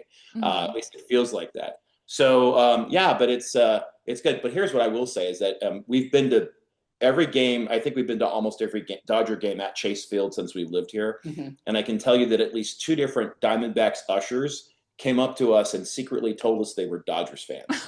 So Love to love hear that. it. Well, I and love to part hear of that is that. because he's wearing his Steve Garvey jersey. So people are like, yes. oh, that was my era. Love those guys. Fully in their Diamondbacks. I'm an Usher. kind of a Well, thing. we do I have to love that they're just like secretly telling you. Oh, They're yeah, like, no. you're my people. Very true. Yes. Well, and Amy, I mean, it's kind of sad as of recently. You have a Chris Taylor jersey, so Aw. I know that was Yeah. tough. Yeah. How are you it's feeling about that? I understand. It's still really tough. Just Mhm. loved watching him. You know, especially like becoming a fan 2018, 2019, and then seeing the COVID and the families and the bubble and all the, the whole season in 2020. And to me, people are like, oh, when they say it's a Mickey Mouse ring or anything like that, it's like, that was a harder season than probably any season of baseball for everyone. Totally So agree. Taylor being a part of that and having so many contributions and different things, with him and Barnes going, it's like, oh, I know. yeah, we're all getting older and this is how things go. But I can see why you love him. You definitely came in on a hot CT like energy. I mean, and especially right after the 2017 season, everyone's on fire about that. And like His walk off, yeah. In the wild card game. Actually, when we were at the game on Saturday, the person next to us said her favorite player was CT3 as well. Yeah. Yeah. I do. I run into really that. wish him the best, as I'm sure you do too. I hope that maybe this next chapter, being in a new place, maybe being able to play more, will be good for him. Yeah. Yeah, I And think at least so. he's close enough and can still live at home. Right. Yeah, exactly. Change of scenery sometimes does great. And that's the thing. Like, I still follow some of the players. Like, I mean, who doesn't love Justin Turner? Yes. Oh mean, my never- gosh. And baby Bo. You never cheer. Oh my God. So He is cute. terrible. I That know. kid, oh my gosh. And We just got to see Cody Bellinger in a Yankee uniform. That was interesting. Cody's my daughter's favorite. So she's Really? like, when we were really kicking their butts the other night, she's like, poor Cody. I'm like, well, Cody has had a lot of success also, and he will continue to do so. This is one game. I'm not that sad. But I mean, man, those Yankees, like, can you give us a little more competition here? Right? That was Yeah, we I don't. just could not believe that game. I don't understand. I mean, it's weird because I have a good friend from Minnesota, ironically, who's a diehard Yankees fan, and we have actually very civil conversations. But he'll be the first one to rip on him. Like during the World Series, I was trying to text him. I was kind of curious to see if I could like bait him a little bit or have some friendly banter going back and forth. He's like, nope, the Yankees are sucking right now. Don't want to talk about it. Like he was like very, very adamant about it. But yeah, I don't understand. I mean, let's face it, the Dodgers got swept by the Angels, which people would, oh my God, it's a horrible thing. And my next door neighbor, who's a huge Diamondbacks fan, he reminds me every time when the Dodgers lose. So I'll always know, right? In fact, we got Adam here, our producer, who's a big Cubs fan, and he definitely lets us know every time they're not doing well. Although he wasn't really rubbing in the 16-1 win. Well, that was very thoughtful of him. Did you? I don't remember. Oh, he's coming to the mic. Thank you, Amy. Can you repeat that? I'm so thoughtful, aren't I? Can you just let's get that on a loop or something like that? I just need you to remind these girls how thoughtful I am so often. Once. Oh my gosh. Amy, do not say it again. He's going to record it to a button and we'll have to listen to it. No. If you guys just say complimentary things about me, I'll make a supercut of it and we'll just put it on the Instagram and just That's let it why roll. we have to space out our compliments to him. That's too funny. My next door neighbor, he bet me on a game that the Dodgers were it was the Diamondback series. And for one game, he's like, let's bet the Dodgers. The loser has to buy the winner a 12-pack of a beer of his choice. Okay, fine. So that was game 3 that we lost. So of course I go on the way home from the stadium, I go by the store and buy the 12-pack of Modelo that he wants. And when I get to the house, he had swapped out my Dodgers World Champion flag that I have flying in front of my house with the Diamondbacks flag. Oh, of course. my I gosh. crack up. As soon as I saw it, I was like, I know exactly. what Now, of course, they're all waiting across the street, like giggling like little kids. And then when they saw us, they came out, and it was just so. Welcome home. Yeah. Oh, that is funny. That's really funny. I have the permanent Go-V lights around my house. So whenever the Dodgers win and it's a night game, I always turn them on for about an hour just to remind my neighbor across the street who won the game. So. This is so good. Okay, you have to send us pictures of this. This is amazing. Oh, Absolutely. That's hilarious. So, okay, how do you feel about our current team? Tell us all your thoughts. Oh, I really wish we could get some healthy pitchers back. Boy, that's just. I heard Michael Kopach's coming back today. Oh, Kopach. Oh, really? the Wow. Lord. The baseball gods are seeing us at some point. Yeah. No, I really like this team. There's Kike has been one of my favorite players for all time, right? Like his personality, he's added in the batting or the pitching helmet this year. Like he's just so great. Like everyone protect him at all cost. Absolutely. Well, he's protecting himself at all costs with the helmet. Pretty much. Honestly, I love that. Yeah, it's just so hard because we at the beginning of the season, we put this roster together and you're just like, oh my God, we're just unbeatable. And now the IL looks like it did midseason last year when we had all these guys and we're just like, oh, can we ever just put it all together? Yeah. But I'm excited. As we're still number one. Mm-hmm. Yeah, right. I know it's such an interesting balance. You're just really like, is. it's not even fully all there yet, but yet we're still just like so amazing in all these ways. It's crazy. I mean, we've talked about it all season. We were talking, I think it was Steve Sachs who we were talking to, and he was talking about our division and how the Dodgers are kind of just sleeping right now. And other teams around us, like the Diamondbacks, like the Giants, are like playing with everything they have. We have 14 pitchers on the IL and we're still winning. Yes. And we're still number one. So And that's here we are as an fans incredible going, thing. Oh my gosh, I wish we could get our pitchers back. I'm like, oh, we should maybe. Imagine when we do, though. Yeah. Yeah. And that's what's exciting is that we need all of that after the All-Star break. We need that going into the postseason. Like right. that's going to be Yeah, so I still think so the Diamondbacks are going to be. I think they're going to be the contender for it. They're going to fight the Dodgers for the division. I think the You think over the Padres? I think I suspect, and this, of course, and on my show, I'm very famous for making wild speculations. Sure. I've been accused of being a shock jock a few times for that, but it's just fun. Anyway, I think the Diamondbacks will end up competing for the division with I think the Padres are going to they're going to flame out eventually. I think obviously they're being, a lot of them are being motivated by beating the Dodgers, et cetera. But I just think there's too many things going on in that organization. I think it's going to eventually take a toll on them. And the Giants, I think next year they're going to be good. I love Buster Posey as their, I think he's the GM or VP of operations. He's going to turn that team around. And I think they're overachieving right now. And of course, the Rockies, I'm not sure why they haven't been relegated to a church softball league yet, but 9 games they've won. 9. Wow. No, they won their 10th one yesterday. They're 10-50 now. I still want to go to Coors Field, though. That looks like an amazing stadium. But anyway. Yeah. But as far as the Dodgers go, and I think it's really tough. There's that meme going around where they talk about how if a football team in the NFL loses a game, the fans are like, oh, we'll get them next time. But and there's 17 games, right? But then if you lose one game in 162 in a baseball season, you lose your mind. And I've been very guilty of losing my mind at times when it's like for me, part of it is I want Shohei Ohtani to hit a home run every time. And I just know he pretty much does. Yeah, almost does, right. But it's like intellectually it's not possible. I realize this. But every time he strikes out, I'm just like, oh, it just gets me. So it's just, I think in some ways I'm just a very typical fan. Like I just want them all to win all the time, constantly. So, I know. I think in some ways we're a little bit different in that we just love the game. Also, like we don't hate the Padres, we don't hate the Giants, we don't hate we strongly dislike the Yankees and the Astros, but we love watching good baseball. And that's where sometimes people around here are like, oh, you're Dodger fans, you guys win. I'm like, well, yeah, but we love watching the game. When we're not playing the Diamondbacks, I don't wish total ill will on them. I don't want them to overtake us, but yeah.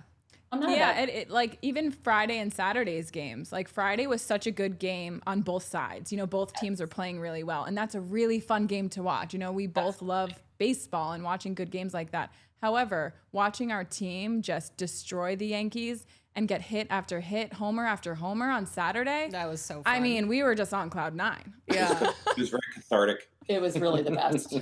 I've never been at a game where we scored that much. I've always I remember playing the Diamondbacks one year when Albert Pujols was on our team and we scored 22 against them.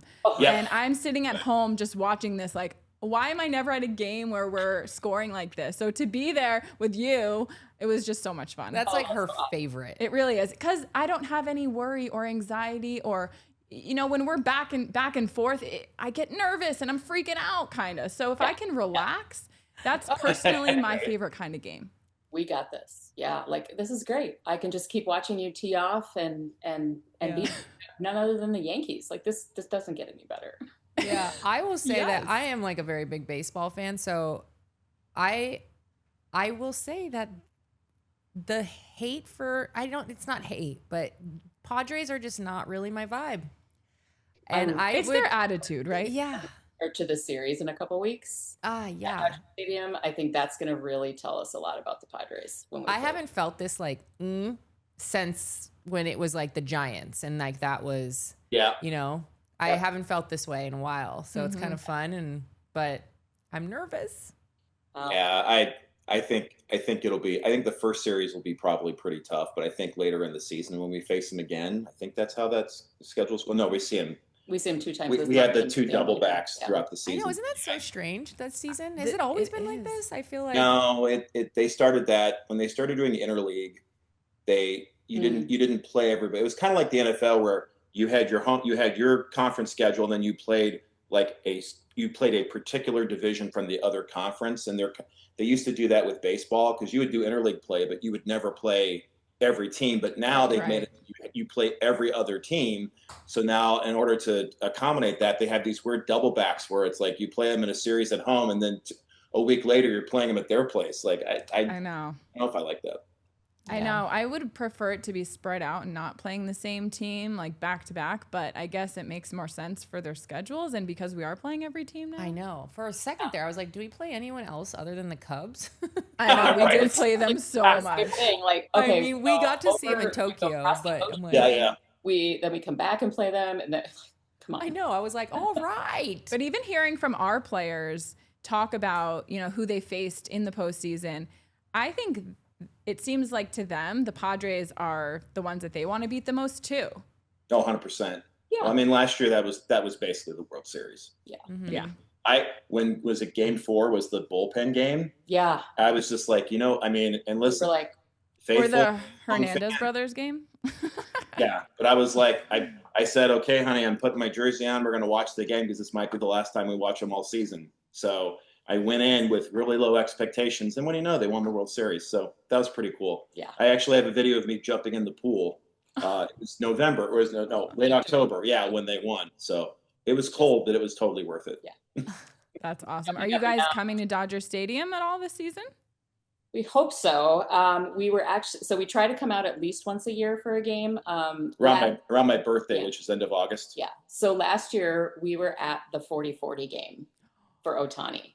And we always try to get 2 games, and we get like cheap seats one night, but then one night we get good seats. And that was the night we had the good seats. So we were, you have the fancy blue seats and then the yellow up above. We were about halfway up there. So we were kind of behind home plate. So I have this video of the 40-40 and then everybody just freaking out. And it was amazing. It was one of the most amazing moments ever. So how you can't not want to just always be at Dodger Stadium is just, it was just amazing moment.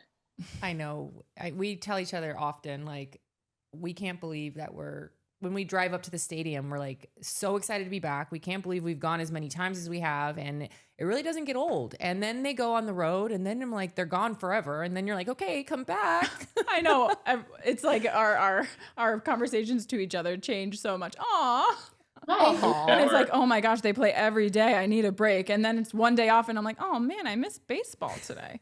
Or even driving to the stadium, so often. We're so lucky that we get to go. But the crazy traffic. We did a Chinese fire drill the other day because I was in the worst mood after being in traffic for 2 hours. And she's like, get out. I'm like, I know you're driving. from the East Coast and you guys get to just like get in, get out. I'm like, but this is part of it. We just got to roll down the windows, make friends with the other fans. And then she was just not having it. I was like, all right, We're I switching. had been in the car for That's 5 hours that day, so Oh, that's okay, great. I'm Yeah, giving myself I don't a little know. grace. However, when you walk into the stadium, that's all I set my mind on. When I walk into the stadium, it's going to be great because it is every time you walk in, and it's an instant mood booster. Like as soon as you come over that hill, or depending where you come in, you're just like, there it is. There it is. Mhm. Oh, yeah.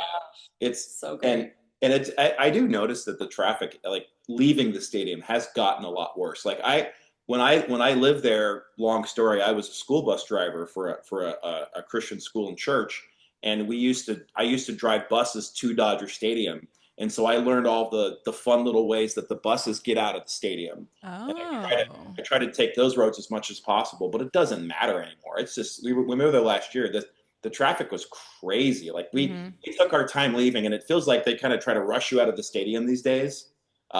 Maybe it's always been like that. I didn't realize it, but yeah, the traffic leaving is just it's like you just want to go home, and then Yeah. everybody wants to go home at the same time too. It's like So I anyway, know. yeah, it's pretty brutal. We've been trying not to park at the stadium and just park outside of it, so we're not dealing with it as much. But any tips or tricks, anyone listening, send them our yeah, way. exactly.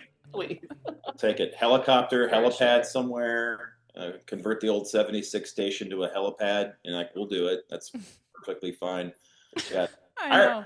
I remember when that thing used to actually be a gas station. I Like, know, right? I do too. I thought that was the weirdest thing ever. Like they had a gas. I mean, it was very much the whole car culture of LA in the '60s and the whole bit.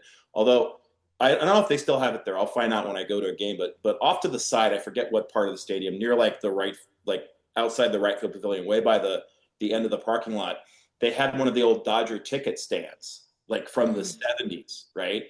And Oh, I think it's like straight out from left field. yeah, it's Like, just sitting out there like they have the name of it. I'm going to buy that thing. Like I'm going to call somebody in the Dodge organization, say how much. I'll come get it. I'll take it away. I don't know where I'm going to put it in my house here, but it's going to go somewhere because that's like core memories of me as a kid passing by those back when you could actually buy tickets. You know, general admission was $2 or $4 at the ticket counter, right? Crazy. So, I oh mean, my goodness. and luckily you have a wife who's like, yeah, let's get an old ticket See. booth and put it somewhere. That sounds great. I don't care where it is. Yep. that's awesome. I liked having the like actual paper tickets. The only time I ever got them was spring training. Yeah. Yeah. We did go to spring training for the first time. It was both of our first times All that. Yes. this season. So that experience was just incredible. Yeah. Being so close, like you were saying.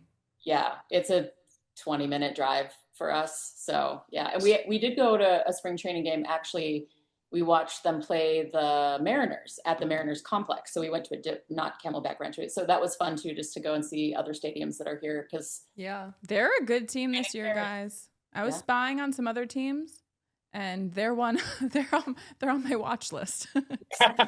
Right. That's so funny. yes, they are. Well, Yeah, Neil just, and Amy, thank you guys so much for taking the welcome. time. This was is so fun. much fun. Thank you for your support of the podcast. Thank you for your email writing in, and thanks for coming on and talking Dodgers with us. When we get out to LA, we'll let you know. And if you Please do.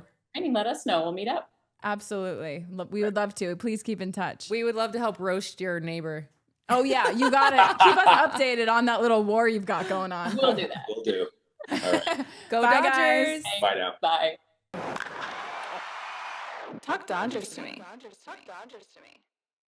Well, welcome. Thank you. You are our fourth fan. Mm-hmm. This is so Welcome fun. to Talk Dodgers to me, Caitlyn. Thank you. I'm glad I was allowed to be a part of this. It's really interesting and exciting. Oh, yay. Well, thanks for writing in to even come on. We loved reading everyone's emails and finding new Dodger fan friends. Yes. It was so cool to meet you guys at the conference. It was a great experience. Yeah. How'd you like it? I loved it. It was very hot. That's Oh only my gosh, I know. I was like, I thought it'd be beautiful weather. It was the perfect time of the year, but it was so hot. But listening to all the experiences and stories from all those powerful women was really interesting, and I'm glad I went. I know. I was so glad. That was my first year going. And I was like, I say this, but I mean it. It's like there could have been no speakers, and just connecting with all the women that were there was like just as fulfilling, really. It was so Mhm. cool. It was, and it was so cool. I was worried because I'm a teacher and I'm a CFO, especially with plumbing, I was like, I'm not going to meet anybody. I'm not going to have any valuable connections because I'm not in sports and I'm not in that kind of industry. But meeting you guys, other people there, I was like, I'm not alone. Everyone went there, and I feel like anyone that could go would have something to take away from it. And I think that was what was interesting about the conference. Absolutely. Yeah, I love that too. I loved just like learning different jobs that people do and what brought them there. I think leaning into any passion, you might not know where it's going to go, but why not just see? Exactly. Nothing to lose. I know. Okay, so tell us a little bit about you. How did you become a Dodger fan, and why do you love baseball? Our whole family have been Dodger fans. I remember listening to Vince Scully at my grandparents' house, and my grandfather watched every game. He was a diehard Dodgers fan. But my dad and we weren't, into it. We didn't track the sport. We didn't keep up with the team. We were more of a motocross family. So Okay. kind of just lived life knowing we're Dodgers fans, just not super into it. And then my husband and I got married, who was a huge Dodgers fan. Went to the 2017 World Series, and I watched it at home, and that's when I started getting involved in tracking. And I haven't really been as into it as I have been until the last 2, 3 years when I started teaching at my current high school. We have a very large Dodgers population, and I thought it was something that I could connect with the kids about. We talk about games the day after. We track the teammates, everything, and it was just something for me to experience with them and kind of have a connecting factor with them. And because of that, I talk to kids that I normally don't talk to. Like they'll just come to class, learn biology, go home, but the day after a game, did you see that play? Did you see this? And I think it's Wow. to connect with them about. That That is is amazing. really cool. We always say how much baseball is so much more than the game, and It is. it just is in everyone's life and in a different way. And it's just, it's Well, this common and ground. it's so unique. Like my husband understands the stats. I've never a math person. But he's like, the players, more about them, their passions, all of the nonprofits they deal with. You have a different aspect of it as a Dodgers fan than I do. And I think that's what's interesting because the boys that I talk to at school, they're like, oh yeah, we know the stats, we know this, this, and this. And the girls like, did you see what Freddie Freeman's wife just did with chalk? So it's just, there's different avenues to connect and talk. And there's so many different ways that it could build those relationships. I know. I mean, that sounds like our conversations. Yeah, pretty much. And I think that is the coolest thing, though, that you wanted to really bond with your students more and leaned into Dodger baseball in a way to connect. Like that is so cool. it's something that I love with them. And it's even now I'll see them in town now that school's out. And we're talking about the game last night, and that amazing Yankees win is great. I texted one of my other teachers that I work with. He's a huge Yankees fan. And he said, I saw your name pop up. I didn't even want to respond to you because I knew you were okay. So it's just something that brings us all together. And I think that's what's important about it. And allowing a space for girls. Well, they might not have that interest in everything about baseball. There are some factors that they like, and it is so inclusive and so opening. And I've seen the boys and girls have conversations about it, and it crosses so many different lines versus girls in baseball and boys in baseball. It's just, we love the Dodgers. Yeah, no, totally. Wow. I mean, even growing up, I played, and so I love the statistic part. I love not so much the statistic part, but more of like the feeling behind baseball, or like picturing the feeling of a home run coming off the bat and all this. But now I think that it has evolved in so much more of like a kind of pop culture, and there's so many different aspects and the families and all that. It's like such a fun. And then I have a boutique. I don't know if you know, but it's like now the fashion aspect of like just all of it. It's just so fun. Well, my husband and I are planning to go to every major league stadium. Going to the Astros and the Rangers this summer, but we just came back from Diamondbacks, and not hating on Chase Field, but it wasn't the same atmosphere that the Dodgers were. It's not like, I mean, maybe it's because we're Dodgers fans, but it's like, it didn't feel like we were at a baseball game where we were part of the culture, part of the experience. It was just, we came and watched the game and went home. It wasn't that same feel. I feel like the Dodgers do a really good job in tying in the inclusivity of every one of their fans, like all of the heritage nights, everything like that. So I think that's something that the Dodgers have that other teams necessarily don't have. Ooh, that's interesting. Very interesting. I never really thought about that. Every game I've gone to, now looking back on it, because we just went to the Mariners last year and Coors Field. Coors Field is an amazing field, but we still didn't have that feeling of, there wasn't a lot of inclusivity in the crowd there. There wasn't a lot of fan outreach that the Dodgers do. Yeah, that's super interesting. I've gone and I've seen the Astros play when I lived in Texas for a little. That was a cool stadium. I mean, at that point, they were playing the Dodgers, so it was like that rivalry energy. But I hear that kind of often. Even like Angel Stadium, people say it's like silent and there's like they don't barely play music. And I'm just like, what is this? So we got tickets to go to an Angels game. Our athletic director at our high school got us a bunch, and it was fun and it felt like a group because we were all there as a school. But outside of that, we don't feel that at all. And then like the same aspect is when we go to Supercross, Supercross rents out stadiums. We've gone to the Padres, Angel Stadium, and we feel that feeling that we feel at Dodgers, but with Supercross. So I think it's just something that teams need to focus on and see how much inclusivity they're including in their fan base and, you know, getting a lot of crowd interaction maybe. Yeah, I mean, people talk about it too, like with Dodger Stadium, and it's like the money we spent and blah blah blah. But it's like it's nice to hear that they're giving back and making it a whole thing, you know, because they were just talking about how Savannah Bananas just sold out Angel Stadium, and it hasn't happened in so long. But it's like, then make it more fun for people to go, and then you sell tickets. But even remember when we interviewed Erin Ross, who sang the national anthem at one of the games, she had never been to a baseball game as an adult, and she couldn't believe how many fun things were happening and that there was so much entertainment and things like that. So that's a cool takeaway from someone that doesn't normally go to a game. When you're at the other stadiums, are the fans just not as passionate? No, I don't feel like they are. I mean, especially at the Diamondback Stadium, even when Diamondbacks were in the lead, it was just kind of like, oh, we're all here just to watch baseball. It wasn't like that at all. There was no passion, no drive. And I think it's a lot because the Dodgers market their players so much that the other teams don't. Like they might have one or two guys that are marketed heavy crazy, but Mookie, Freeman, Ohtani, they're all marketed to what their play, like, you know, what they're bring to the team versus just like, oh, look at Aaron Judge. Okay. And that's it. True. You just look at one guy, not the whole team and playing their parts that they're. That's true. I mean, think about the Angels had Shohei for what, 6 years? Exactly. And look at what the Dodgers have done with him for 1 year. Yeah. Well, It's even very like with telling. Freeman, I just was scrolling today and I saw a meme and well, it's not really funny, but it was the Yankees having a meeting on the mound just because Freddie Freeman was up there. They were terrified of him, you know, hitting it, and the Braves didn't play to that. And I think that's something we took advantage of it, noticed his skills and honed into on it. And he's going to be a Dodger forever. And I think you guys even brought it up in one of your podcasts is like, is he going to wear a Dodger uniform or a Braves uniform? And we just have to see where he falls. But we have taken him and developed him so much as a player and marketed him so well that people will just assume he's going to be a Dodgers forever because of that. But it's also because of the fans and how we've welcomed him. And, you know, he talked about last year, all he wanted to do was get on the field for us because we've showed him so much love at every step of him joining us and everything that's happened with him on and off the field. So we got to give ourselves as Dodger fans some credit too. I mean, we pay for it in the tickets. Like, I'm fine paying for a ticket that costs as much as it does at a Dodgers game because I feel like I'm experiencing baseball there.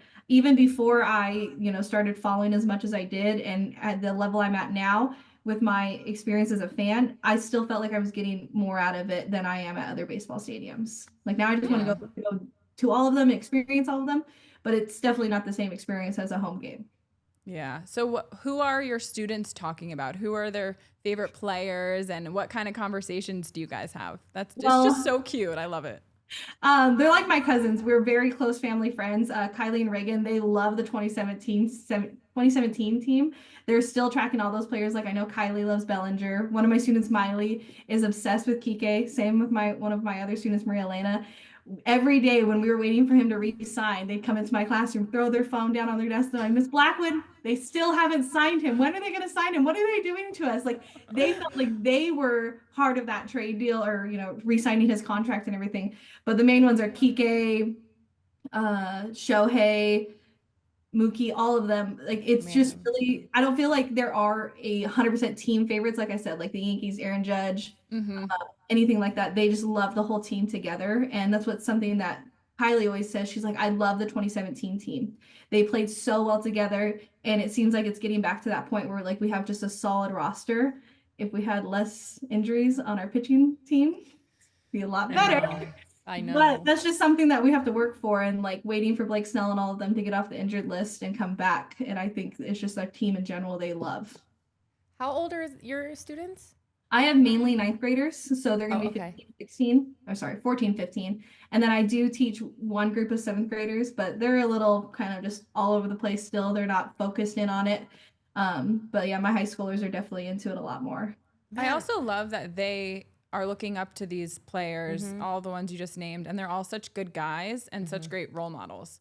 So Exactly. Yeah, I was gonna I love say, that. yeah, the youth energy and like what these guys are doing for the youth, but they're ninth grade, and I actually love that they're like from 2017. I mean, that was a while ago. But it's like I love hearing like our youth in the city being ignited with our teams and feeling the same way that we do. We were like, how have they not signed him already? I Like, know. what the heck? Yeah. And I think it's like I said with the wives, following Chelsea Freeman and I can't remember her name, Will Smith's wife, but Kara.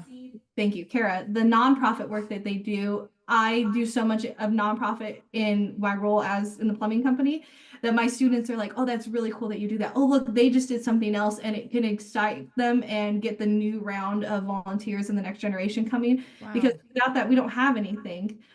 So I think that's something that my students always say, I love how much you do for our community. I'm like, well, you can do so much for your community. You don't need money or time. Like you just need to be there and, bring attention to it and draw action from it. So it's something that I think is really good. Wow, good for you. That's really amazing. And you're a great role model for them too. I try. I try. No, that's really smart. You're trying your best to connect with your students, and they're just watching you and what you do and leading by example, just like our boys do. Exactly.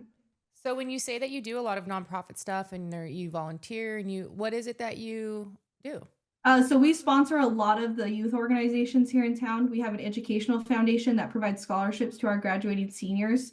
So we always sponsor the events that they do. We are in an HOA community, so we have a golf course. So a lot of the stuff we do is sponsoring golf tournaments for them.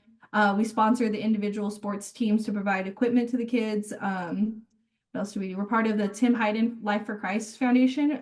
We are from Barstow. I don't know if you guys are familiar with Barstow. It's where our third base coach, Dino Evil, is from.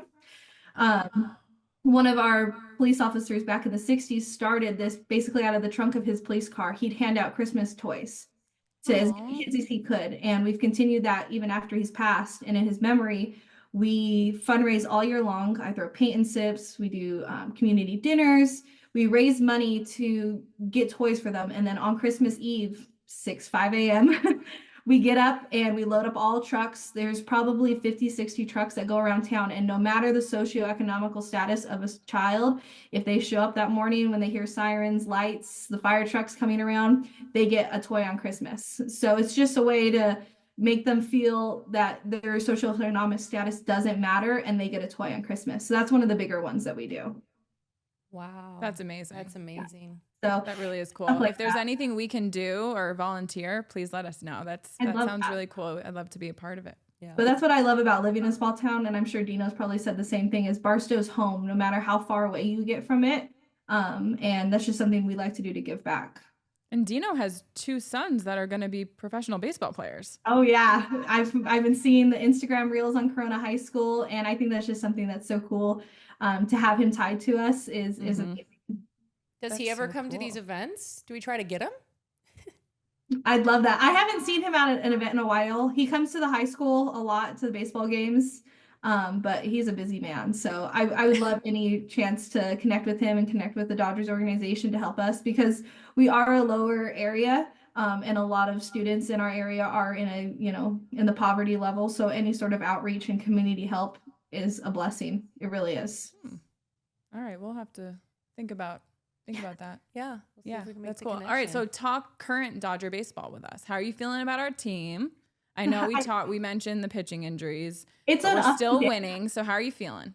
I'm feeling good. I think it's a long 161 games, and we just have to keep going. And like last night was a loss, but the boys surprised us and they come back out and they win. It's just, I think it is the pitching, roster that's definitely hurting us. Offensively, we're great, but it's just we have to keep going and keep pushing through it. I love seeing Kike on the mound. I know. It He's just one of my doesn't get favorites. old. It doesn't. And it's just it brings some lively and character. If the boys are winning, it kind of releases a little bit of pressure. Okay, even when we're losing, we were at a Dodger game for teacher appreciation night, and I don't remember who we were playing, but we were losing by a lot. And Miguel Rojas came out and it was like, okay, well, we're not winning. We know we're not going to win. We might as well get back to where we were when we were, 7, 8 playing Little League and have fun out there. And I think that's something that's really good for them. Is that the game where he was imitating the pitchers? Yes, I'm like, what is he doing? And people were laughing and I couldn't figure it out. And we were in the club section. I looked up at the TV. I was like, oh, he's pretending to be all of them. I noticed it. And it I would be kind of so funny. down to see him again. Like, we need another round of that. As long as we're winning by a lot, Yes. and not Yeah. losing by a lot. Well, true. But I think getting past the injuries and everything, I mean, even Mookie's out right now with the toe sprain or toe fracture, we'll be fine. But it is a roller coaster being a Dodgers Those fan. damn toes. I know. Our guys need to, pay more attention to where they're walking. And not slipping in the shower. And going to the bathroom. Like, oh my gosh. You need a nightlight. You need slippers. Do you guys Maybe think, slippers with a light. they're going to come out on top with the Met series? Yeah. Yeah. I think Yeah, I that's do. a little rough. I It think was. all of them were rallying and, really trying last night. And so I think that that's going to translate over. We showed some life at the end, like you mentioned. Even though we lost, there was a positive that we were fighting. I really was hoping Tommy would come through on his bobblehead night, Yeah. but it just wasn't meant to be. Another good takeaway was that we got some hits off Edwin Diaz, who hasn't had a loss since April, I believe. Yeah, And they he's said one of it the was a long best time. closers in baseball, so it was good to see us, do well against him. Yeah. Those were a couple of good takeaways. That is something the team doesn't really struggle with. I lost the word. Endurance. Like even in the extra innings, they were still showing life. There wasn't that really sign of fatigue that they were like over this. That's something our high school baseball team needs to work on. We just got to the second round of CIF and they had lost it in the extra innings. And I was like, you guys can't lose it that close. And that's something the man. Dodgers are really good at. They don't seem to Yeah. be showing that endurance fatigue in those extra innings. And, even though we didn't pull away with the win, it was okay. Well, we didn't lose by 18-2. It was close. They were fighting for it till the very end. I know that's the Totally. worst when it's like, they're not doing well, but then you look at the dugout and it's flat and it's dead. And you're like, no, guys, you can't be flat and dead yet. Like, come on.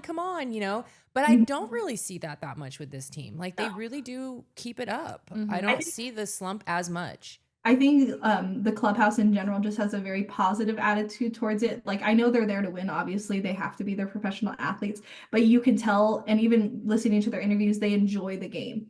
So when they are in those extra innings, they're like, oh, great, I get to play more baseball. Not, oh man, we're losing. I get to play more baseball. I get to go to do what I love. And that's the kind of attitude that comes out of the dugout. Totally. Although now whenever a game goes into extras, I'm like, no, we don't have enough pitchers for this. Yeah. However, my aunt, who is a big Mets fan, said that when she watches Dodger games, her biggest takeaway of watching our team is how we don't just swing at anything.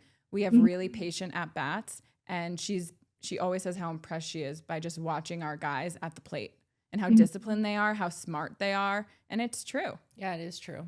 Well, and I think too, that's another thing is when other teams rely and have bullpen games, it's going to be very up and down that roller coaster. But I feel like because of the injuries that we've had, we have a very consistent bullpen. And it's not that, kind of, oh God, how's this going to go? It's the other team is like, great, now they're just going to pull another strong pitcher out of the bullpen and we're going to have to deal with that consistently. I was listening to how they were talking about Tanner Scott. And I guess like a strategy for the teams that are playing us are basically saying like, he's going to make mistakes, so just watch for the mistakes. And that's what's happening. Okay. And they're getting hit after hit off of him. Players are hitting 400 against Tanner Scott. That is not good. No. Yeah, I know. Last night I'm like, it's just hard. You have to, there's so many different things that go into it and all the things. It's just, as fans, sometimes you're just like, what are you doing? Like, Yeah. We just got Edwin Diaz's brother, I think Alexis Diaz. I saw that. Who did I we didn't know trade? that they were brothers. Who did we trade? Oh, it was basically a prospect, I believe. So it wasn't we a gave away? current roster that we have to like see on a day-to-day. It was somebody we were developing. Yep. Okay. That'll build. Hopefully that'll add to it. I'd love to see Shohei start pitching. I see him warming up and everything, but I know. I'm like nervous. I'm but nervous, I'm not, but I'm glad they're having patience with him. I just don't want him to get hurt because then we lose him on the other side too. it's like, where do we put him? Do we keep him in the designated hitter because it's paid off so well, or do we move him to pitching where we need him? You know, it's the 50-50 trade up just because we have so many injured pitchers. Yeah, I don't know. It's I gonna mean, be if crazy. if he isn't pitching that game, is he allowed to be a designated hitter on those games, or is it once he, You mean the games that he is pitching or not? is not? Because Yeah. if he is pitching, he can't. Yeah, you can, if he's not pitching in the game, I think you can move him to Yep. designated hitter. It goes game by game. See, and this is why I like talking to the boys in the class, because the boys know the rules. My husband will be able to pull out some MLB rule that I have no idea, and that's the give and take. Do you guys miss pitchers hitting? Kind of, yeah. I'm kinda always do for. too. I love. I do. mean, when Kirsch would randomly hit a home run, like I love that for them. Remember Ryu? Mm-hmm. I remember watching a game and he was surprisingly a good hitter. Like there's just some pitchers that I always liked watching hit. I think Or it just seemed like a wash and they didn't care and didn't try. Yeah. Also, have you guys been hearing any news on possibly getting Walker Buehler back? No, I haven't heard any of that. I have not. That'd be really nice. Are you for it? So you guys are for it? Yeah. I think so. We need it. Yeah. I'm like, I mean, anybody where we don't have to tap into Shohei yet. True. Yeah. So like, You don't come wanna on rush over, come on back. That would be interesting. It would be. Yeah. I don't know. You think we're going to go back to back? I think it's too early. And especially because all the injuries and pulling so much of the bullpen, we weren't at this point until later into last season. So I don't know. I know. That's what's scary. And that's why I'm like, I don't know if we're going to go back. I'd love it, but I just don't know yet. But think of all the pitchers that will be coming back more towards the postseason. And that's the other side of Then it. we're going to be unstoppable because a lot of the teams haven't even seen them this season because they've been injured. Mhm. And then they're going to be having to Really good rely on their bullpen because you don't know if they have injuries or they're just strained, they're exhausted because they haven't been relying on their bullpen and they've been using their number one guys against our bullpen. Yeah. We have all these aces hidden in the back. Man, maybe we need to be more boring. Maybe teams come to us and they're like, this is a fun stadium. Like, let's do good. That is already what they think. Well, I know, but I mean, what if we were quiet? Because it's like, they're just like at their stadium all bored. Anyway. Well, I mean, what Caitlyn has told us, the other stadiums do kind of feel boring compared to Dodger Stadium. Well, that's what I mean. So maybe we should just... How does Adam feel about this conversation? What in particular? Boring? Dodger No, Stadium's boring. Wrigley is not boring. Yeah, I Sorry, wouldn't think it was. Wrigley's not boring. Have you been to I haven't Wrigley? been to Wrigley yet. I'm talking out of my experience with the West Coast and Colorado. Those are even when I was at. Oh yeah, Coors Field is beautiful, but like, Oh, yeah. it's kind of dull. Like the fans are, but they have but their team wins 10 games a year. It's like, what do they have to cheer for? As a Nothing parent, this year. Coors Field was my favorite because they had a literal playground in center field.